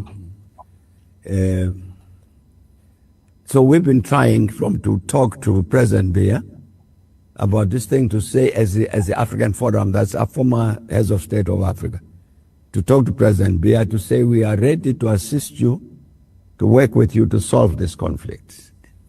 And we haven't gone very far. Because he's not been very keen to be assisted to address these challenges. So I then talked to, as the Africa Forum were doing this thing, I talked to the Commission of the African Union to say to them, but colleagues, what are you doing about this conflict in Cameroon? So one of the commissioners then tells me that we discussed the matter as a commission and decided that one of us should visit Cameroon to engage the president and everybody to see that what can we do as a union. And she said to me that, and indeed our colleague went. And I was sitting here in Addis Ababa watching the news. And in the news, it showed my colleague arriving in Yaoundé, and walked her down a red carpet. And she says, you know, President, when I saw my colleague walking down that red carpet, I knew that the mission had failed. So I say, no, this is a puzzling statement to make. He says, it's because the way they arranged that reception was to drive the notion into the head of my colleague that you are a very important person.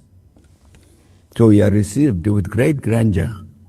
So in the end, it's the visit itself which becomes the objective, not its outcome.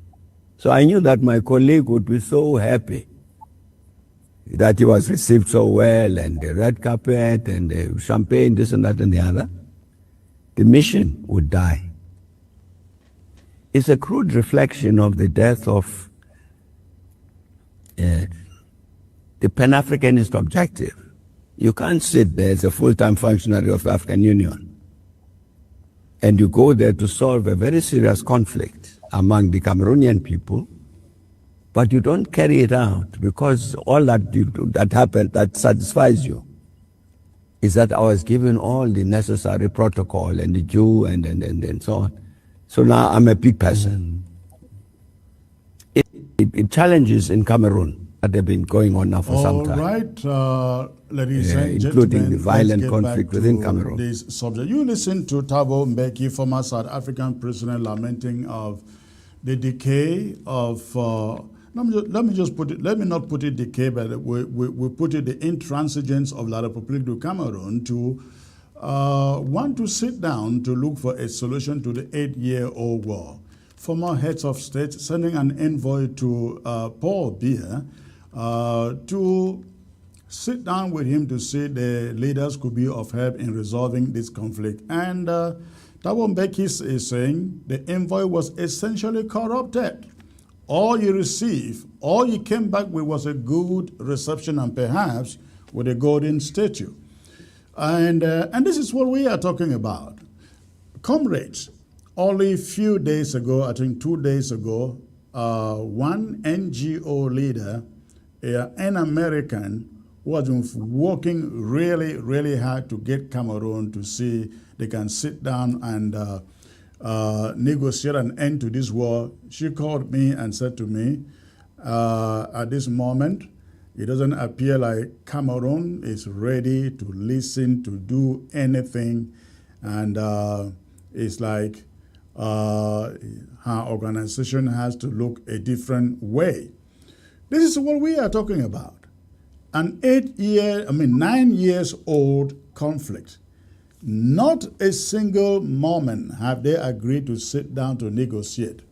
But I'm shocked that Mola Lizinger, Dr. Gabila, you all think that this is the moment we should maybe wave the white flag without announcing it and just go back and participate in the election. Dr. Gabila, you were there when Sisiko declared a free and independent Ambazonian.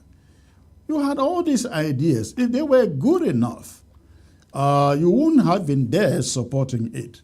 9 years after, we realized that the regime in Yaoundé is not ready for any form of dialogue. But you are saying we should just go back, participate in their elections. Maybe, just maybe, as you hope, things will get better. What Thabo Mbeki is saying is Cameroon is not ready for anything, and if anything, we should continue to fight for it. What don't we understand here, Dr. Gabila? No, Secretary Chris. Lift up your, bend down your camera slightly, please. Right. So you need to look at this Thabo Mbeki's we can hear you. Interview. Oh, okay, I can hear you. Go on. You are okay. You are okay. Yeah. So when you look at the Thabo Mbeki interview, and you need to read it and understand what it is saying. You can choose to read into it the point it's saying that continue to fight and continue to resist, or you can choose to realize that Thabo Mbeki is essentially saying that Africa's diplomacy at its highest level attempted to reach out to this regime, and they were basically turned around and shoved under the carpet. And that is part of the reasons why we are calling for a change of strategy. You may not know the forces that mobilized and motivated and informed and drew Thabo Mbeki into this fold.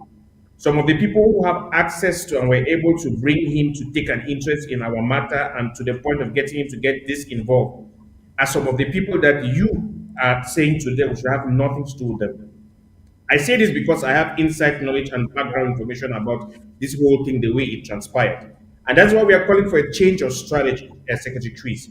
Because there are some of our people who they have access to people of the Doctor, hold on there. The way you are calling for change is the problem. It is the problem. Hold on.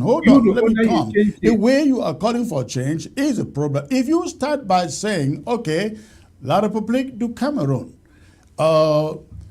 let's sit down, have an agreement. We organize a referendum, and then after a referendum was followed a certain protocol, and then Ambazonian can participate in these elections. It will make some sense to me. But what you are saying is, let's just forget the past 9 years. Let's just go and participate in their parliamentary and presidential elections, and just go on as usual. And Cameroon hasn't coughed, hasn't said a thing. Is that what you are saying, Dr. Gabriela, that we'll just go participate in the elections? That's not what I'm saying, Secretary Chris. Let me phrase this thing differently. Do you know who spoke to Thabo you know Mbeki what? to get You know what? Let me Dennis, hold on. here. Let him finish. Just hold on a second. Dr. Gabriela, 50 seconds. So the point I'm making is for our people to know. I can tell you because I know I have background of this information. That the person No, you're not answering my question, though. My question is, do you just want us to get into Cameroon and say, hey, every Ambazonian go and vote? Is that what you are saying? Secretary Chris, the person who spoke to Thabo Mbeki to get interest in our matter does not identify as an Ambazonian. That's my point. Again, you are avoiding the question, Dr. Gabi. I want you to answer the question. Let me finish making my point. Let me finish making my point. Make the point so that others can contribute. No, when you give me 50 seconds, don't interrupt me. Let me finish the 50 seconds, and then you can interrupt. The point I'm making is that the person, because I know who spoke to him about it, and that's the point I'm making exactly. That it is someone who currently is fighting for political participation in Cameroon that speaks to Thabo Mbeki to say there is a problem here, and Thabo Mbeki goes and speaks to the African Union and activates the process. I am saying that when we continue to ostracize and alienate a certain segment of our people, again, you are not answering my question. My question is no. You are taking unnecessary time. My question is you can answer yes or no as far as this question is concerned. My question is no. Listen to me. My question is: are you just saying Ambazonians should wave their hands and go and say, let's participate in the election because we can change the process through election? Is that not what you are saying? I am saying that the example you have used in Thabo Mbeki was triggered by actors that are participating. No, I am talking about your position that I am talking about your position that we go in that Ambazonians go and vote. The actors that I'm trying to talk about, the usefulness of the strategic actors that are advancing our cause. What is this strategy? What is this strategy? What? Political participation, Secretary Chris. How? What will be the process, sir? What is the process? Political participation, under what process? Political participation is the right of seeking an electoral mandate from the people to represent them. Well, you are not answering the question.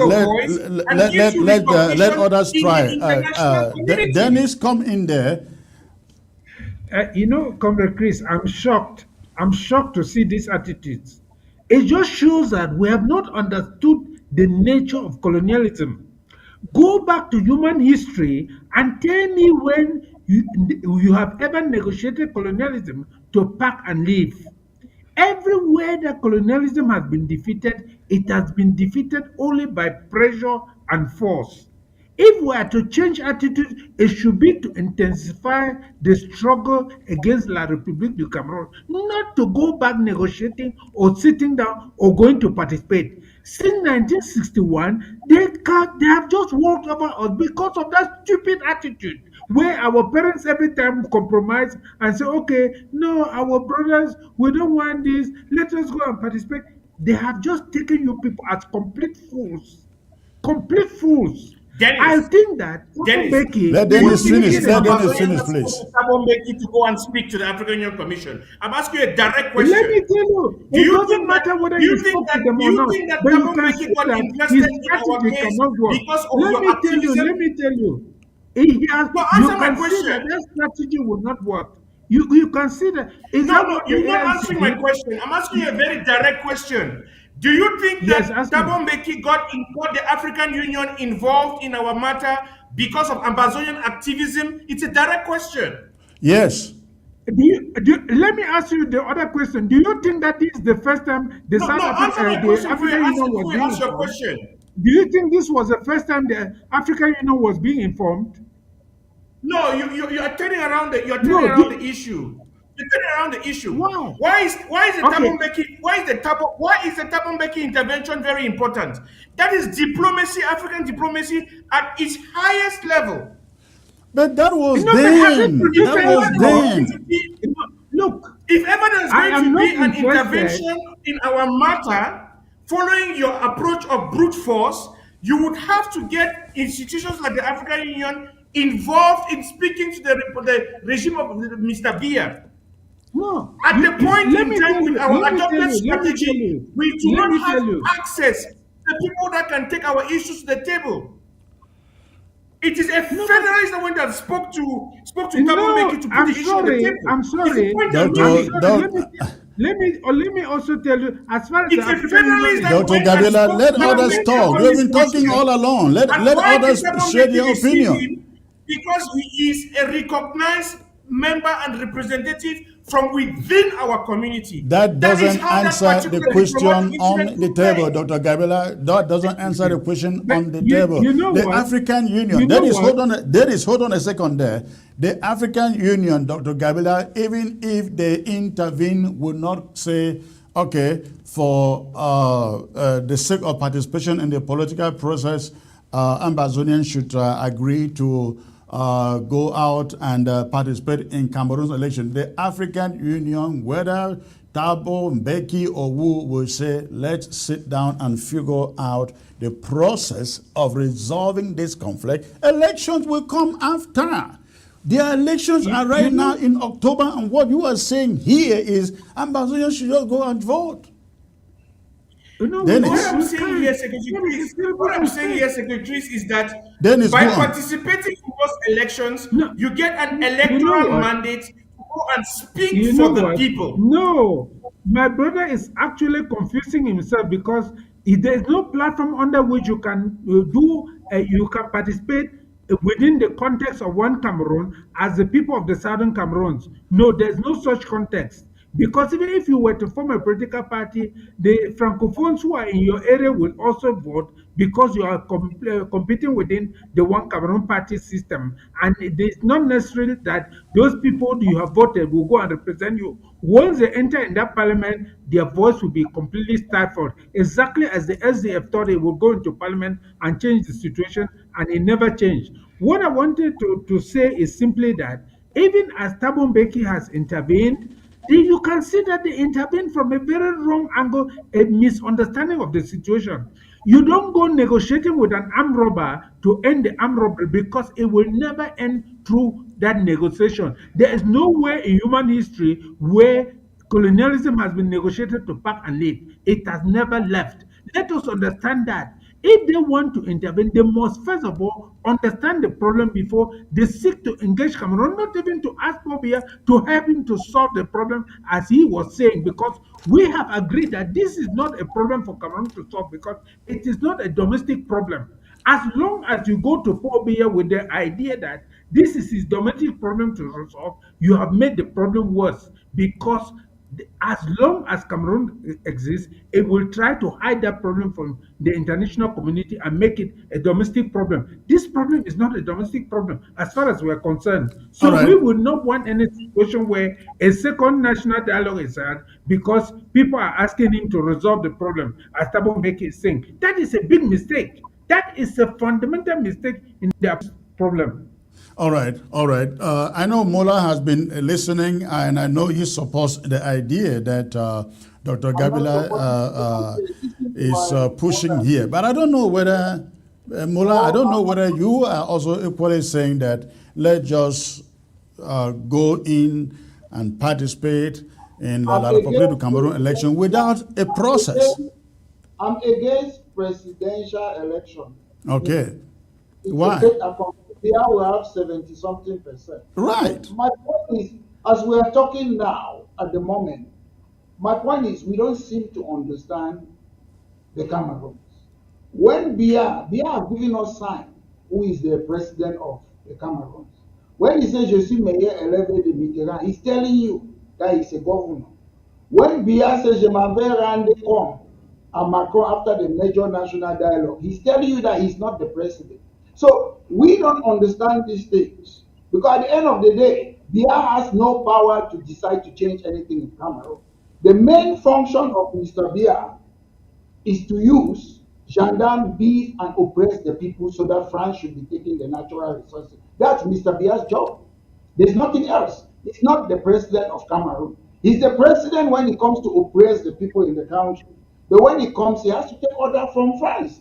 It is not a mistake that President Macron said that they should release Camto. It was not Biya who released Camto, it's Mr. Macron. When they talk about decentralization, the videos are there. It's Macron who said it. So sometimes we give Biya the power that he hasn't got. Biya hasn't got any power. So we should know the way. To me, in the coming days, I want to focus more on France. I want to see how we can talk to this Macron, Marine Le Pen, all those people. So you're not running for elections? No, I don't believe in the election. I don't believe. I'm just saying, there's something we talk about, which when you say even Dr. Gabila, this one, I'll tell you, there's a guy called John Wilkes in this country. He was a radical. Him alone changed United Kingdom alone. He became member of parliament. They kicked him out of parliament. They re-elected him. He went there. They called him. There's a statue in London. They call it Anli. But that was 1760. It's people who fought and changed things, whether it's one man, whether it's a group of people. I have read a lot of history. And in this country where we are living, I'm talking in those days of dictatorship. The king had power, absolute power. Luckily for this country, they call it the Glorious Revolution. The members of parliament, they caught the king, killed the king, brought somebody, William of Orange, and hand him power. Then they have parliamentary sovereignty. It's always the people who have to fight for something. That's it. You have to fight, whether it's one man, whether it's two people, every fight is not. Look, when we talk about French Revolution, what have we got? We have what? We have the Voltaires, the Montesquieu, the Rousseau. There were people enlightening people. Then there are people who go and fight. So it's just like division of labor. But there is no one size fits it all. There is a famous politician in Northern Ireland when Ireland were fighting. He said politics is alternative to war. So nobody is stopping somebody who have got the firepower to start passing Kombu, Bafusam, go to Yaoundé to go and remove Pobia. If you have that power, nobody is stopping you. But when we see and make the environment ungovernable for kidnappers to be killing people, for kidnapping, for ransom, all those things, those people, most of them, they are thieves. They have just entered inside something that did not concern them. So that's what we are facing. My point is, because I want independence doesn't mean that I will not fight for people to have Boya University.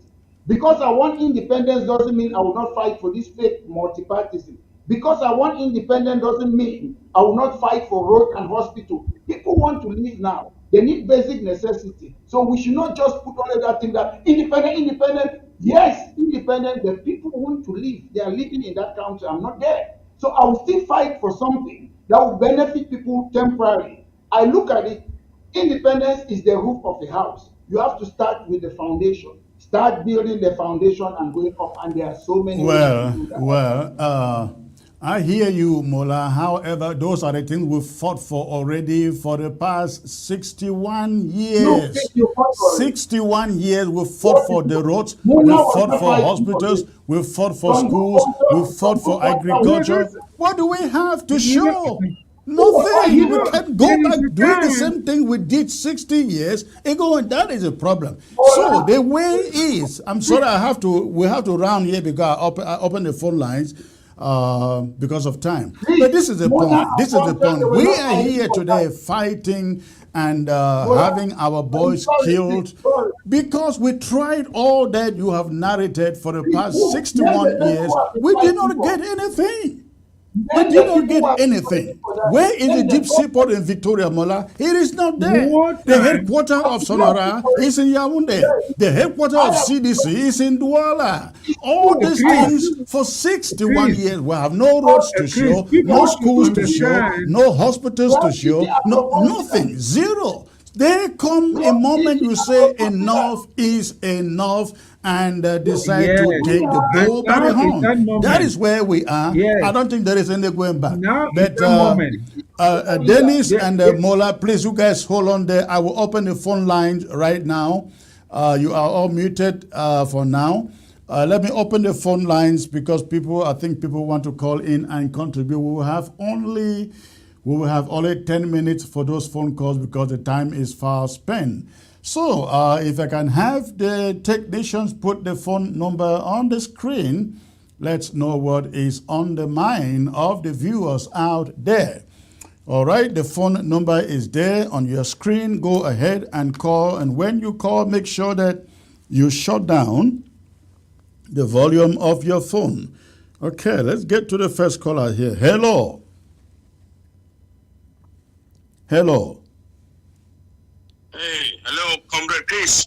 Hello, sir. This must be Metro Nikonf. Yeah. You have recognized this voice now so well. Actually, this is Metro Nikonf from the Netherlands. All right, 1 minute, sir, because we have only 10 minutes. We want to take as many calls as possible. Yeah, even just 30 seconds enough. All right. I'm glad seeing my fellow citizen Ambazonian beating themselves on television here. Mr. Gabila, excuse me, I think, I don't know which area you studied, but you have this title, a doctor, which means that you must have been so educated enough. And when I see you argue this vehemently on point that you want Ambazonian to work with La Republic of Cameroon, it baffles me where you have been all these years. If Bia himself can sit in front of the television mondo, they call it, and say for 50-something years, over 50-something years, they try to assimilate these people. It means that the Southern Cameroonian people were never given a chance to even progress with their own agenda. The mission of the Republic was to assimilate them. For over 50-something years, they tried to assimilate Southern Cameroon and Banana, could not succeed. Then what are you talking about, my able brother? In the first place, I think, the first time I saw you, you were fighting so vehemently that Ambazonian should fight with itself, completely independent, and stay away from it. Now, I don't know what caused you to change, Dr. Gabila. Please, I don't want to take this annual's time beyond the one given. All right. Please, yeah, that's all I will say. Thank you. Change that direction you are taking, Gabila. All right. Thank you, sir. Thank you. Hello. Hello. Hello. Good afternoon. Good afternoon. This must be the Honorable Sama. Yes, I'm the one. Good to hear your voice, sir. Calling from Belgium. Yes. Go on, sir. What's on your mind? I've been turning my head here like a spin wheel, listening to Comrade Gabila. I don't know if I'll call him Comrade or whatever, who famous to go by the name Dr. G. These are the people that have really deceived Southern Cameroonians. I want to ask Dr. G this question.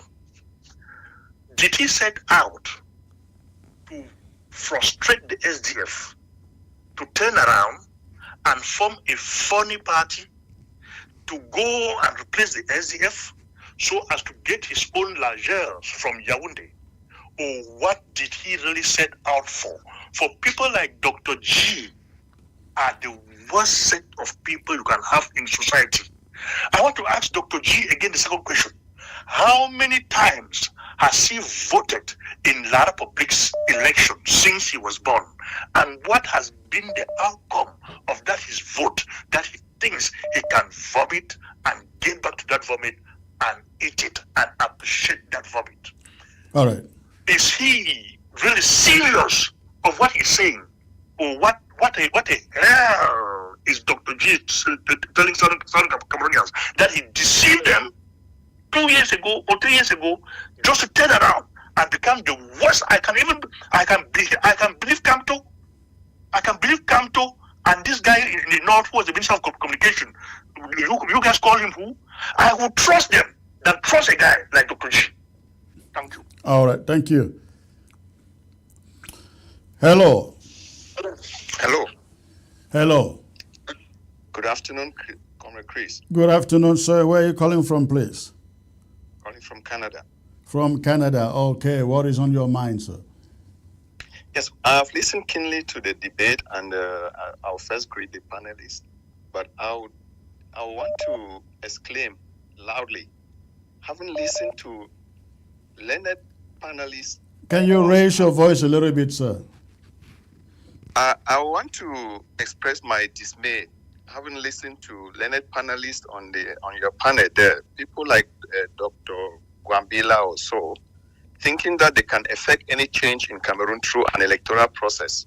First of all, when we talk of electoral process, we have no mandate to be contesting in La Republique's election. We are Ambazonian, they are La Republique. These are two distinct countries. And if we were to go back to 1961, then we would have been talking of a federal election, and then with our own parliament. They talk of having parliamentarians. We should be looking at having parliamentarians in Ambazonia and not in La Republique. Number two, the same electoral process they are saying. The man that is, the monster that is there in Yaoundé never got to power by election. And how do they think that they can achieve anything through the ballot in Yaoundé? This guy came to power by appointment, and after that, he's rigged all the elections, everything. Yeah. And so it's a waste of time. It's a practical waste of time. I don't think we should. Sometimes I wonder, what did La Republique give some of us? What charm did they give us? What concoction did they give us that we took and we've lost all our reasoning? And so it is a complete waste of time to bring people like this in this to this TV all the time when we have crucial things that we could be talking about, building our nation, achieving our independence. He's Dr. Gwabila also is talking about Thabo Mbeki. Did he realize what Thabo Mbeki just said there? Thabo Mbeki is telling you even the diplomat from the African Union that went there was robbed of his mission. Right. He was robbed of that mission. How about you, Ambazonia, where they call you even the Anglophiles, and you think that there is nothing that we cannot achieve in Ambazonia if we organize ourselves? We don't need a republic. It is point and clear. We'll stop. Let us not begin to focus on La Republique processes. We are two different nations. The federation that we gave them, what happened to that federation? They should first of all give me a response to this question before thinking that we can get into any political negotiation with La Republique, which will never happen till thy kingdom come. Thank you. All right. Thank you. Thank you. Dr. Gabila, in closing, I will give you the opportunity to respond to these callers, and I would like you to tell us why you think everybody is wrong. Everybody's idea is wrong, but yours is perhaps the perfect one. Please go. Wrong, and mine being the perfect one, Secretary Chris. The problem with our people is that we are very emotional. We're a very emotional set of people, and we like to hawk ideas that make us feel good, that are completely dissociated from the way the real world works. And when you look at the hardcore objectives that we have set for ourselves to pursue the liberation of our people, it does not occur in a vacuum. it occurs within the specific context of a global order and an African order that works along the lines of certain principles. And Thabo Mbeki's example has just come to explain to our people to say that African diplomacy at its highest level was oiled and summarily dismissed in its most effective attempts to advance. Now, every time I listen to all of the people that sound like all of your callers say the things that they say, I ask only one question: what is the alternative? Because I think it's not about the emotional attachment to the things that we think that we deserve. It's not about the emotional attachment. Dennis, it's my turn to talk. You will have a turn to talk. It's not about the emotional attachment to the things that we think that we deserve. No, it's we're about on the the way right the course. real world No, works. we're on the right course. And the way the real world works is that it is a question of power play that is derived from legitimate electoral mandate obtained from the people. Once you obtain an electoral mandate from the people, you get the legitimacy to engage, even to the point of pushing Where towards did you organization get of the legitimacy I don't when know you how else to announced a explain free this and to all of you. independent Southern You say that Cameroon with the thing Sisiko? that you think that you are trying to accomplish, you please. need the participation and the endorsement of the people on the Comrade ground. Chris. You cannot put Comrade them up and Chris. dismiss Yes. them and then hope to accomplish Comrade Chris, the things that you please, want let to me accomplish say by something yourself. before I go. That's not work Let that me say way. something before I go. That's Hold not how on, it Let me works. say something before I go. Doctor, Dennis, Let me go say on. something before I go. Go on, I Dennis. am pissed off by people asking themselves, what is the alternative, as if this war has ended? If we had come to the end and we did not win, you will ask us what is the alternative. I am sorry. Dennis, we are there not is fighting no a war. We Ngola are has on the described to best you what we course are that doing. we could That's not take. a war. We are We are nowhere on the anywhere best near course fighting that war of we could take. liberation. It's Dr. banditism We Gabila, are let on him the best speak. course Let that him we speak. could take. Come on, when you Yeah. talk, That let is others not a talk. liberation war. Dr. It's Gabila, let what? him talk.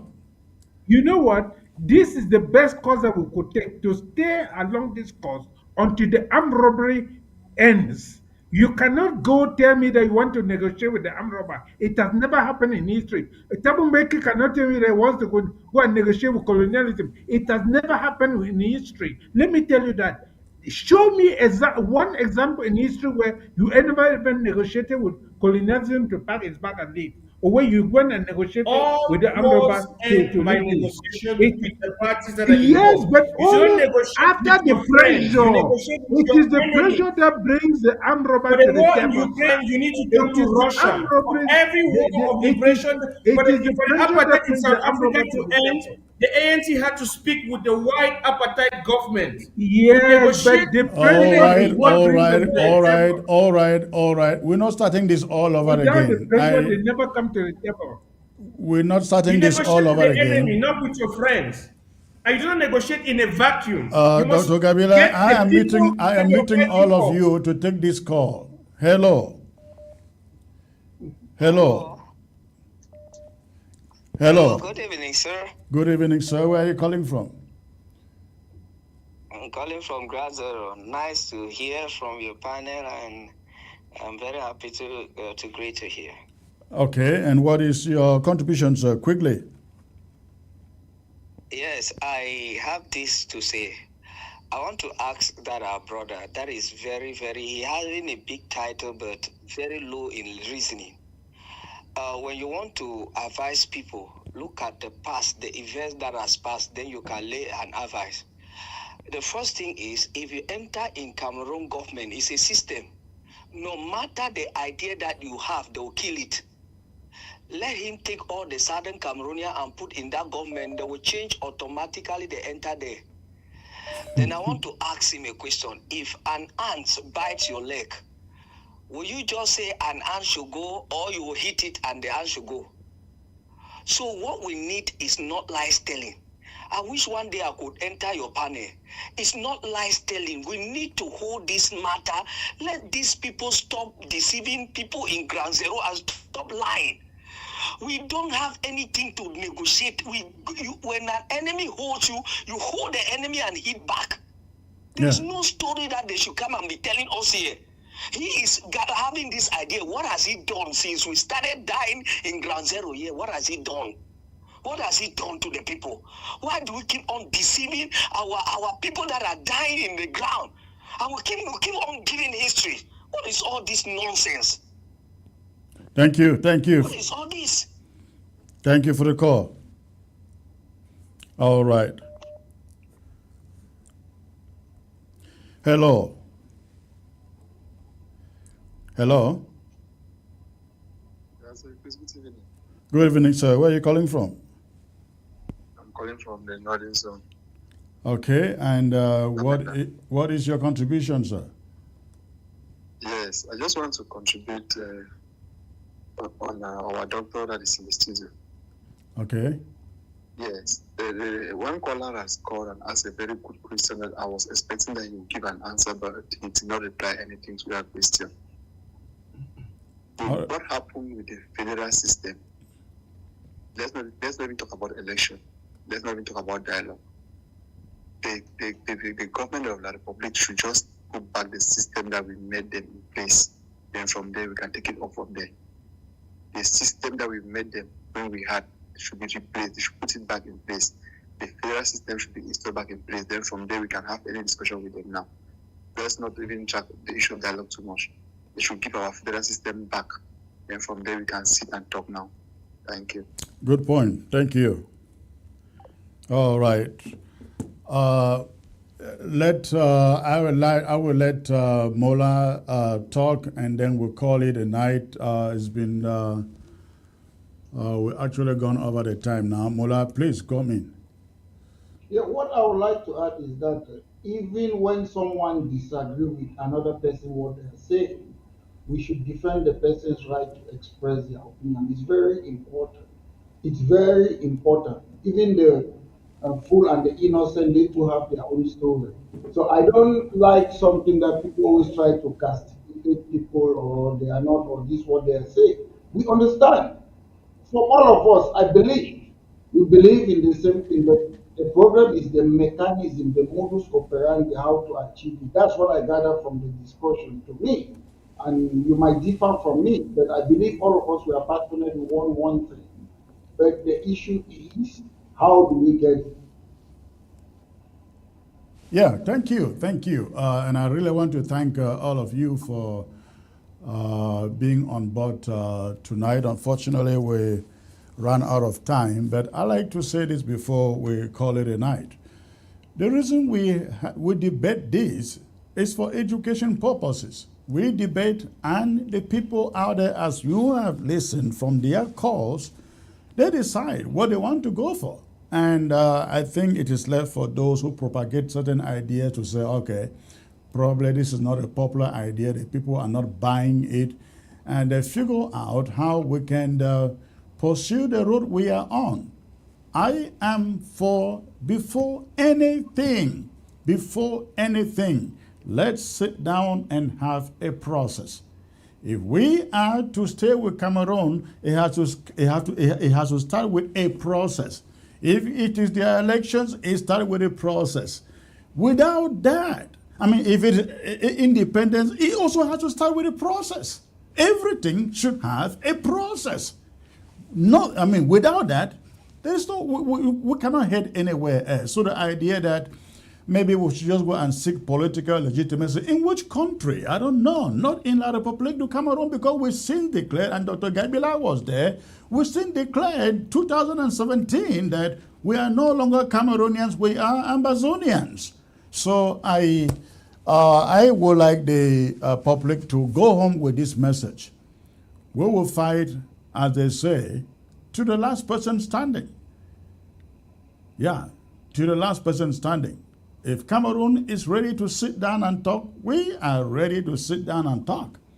We have to leave the table with a blueprint of the direction, a blueprint that is formulated by both parties, La République and Ambazonian. Whether that blueprint is negotiated by Thabo Mbeki or any other person, it doesn't matter.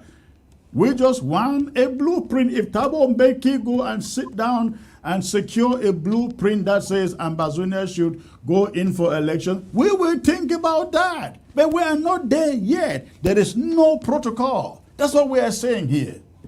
All right. You guys have a great night there. Thank you for being part of the show. And I look forward to coming back here on Tuesday. So please stay tuned to ABS on Ground Zero. God bless you all. Good night.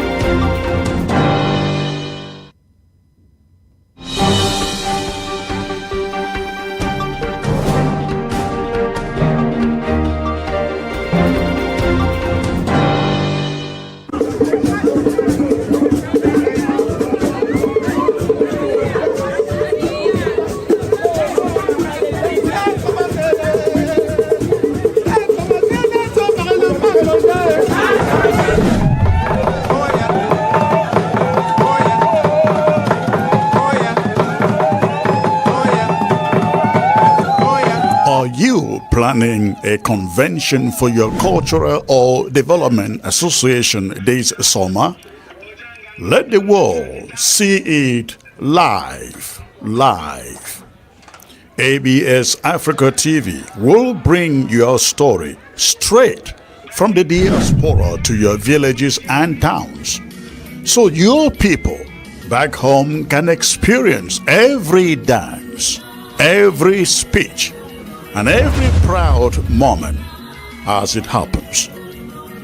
With professional coverage, global broadcast reach, and real-time streaming, ABS TV turns your event into a celebration that transcends borders. Don't let your hard work go unseen. Put your convention on the map. For booking and inquiries, please email us at absafricatv@gmail.com. Again, absafricatv@gmail.com. Or for WhatsApp purposes, send us a text at the number 346-504-3666. ABS Africa TV. We are bridging culture and connecting generations.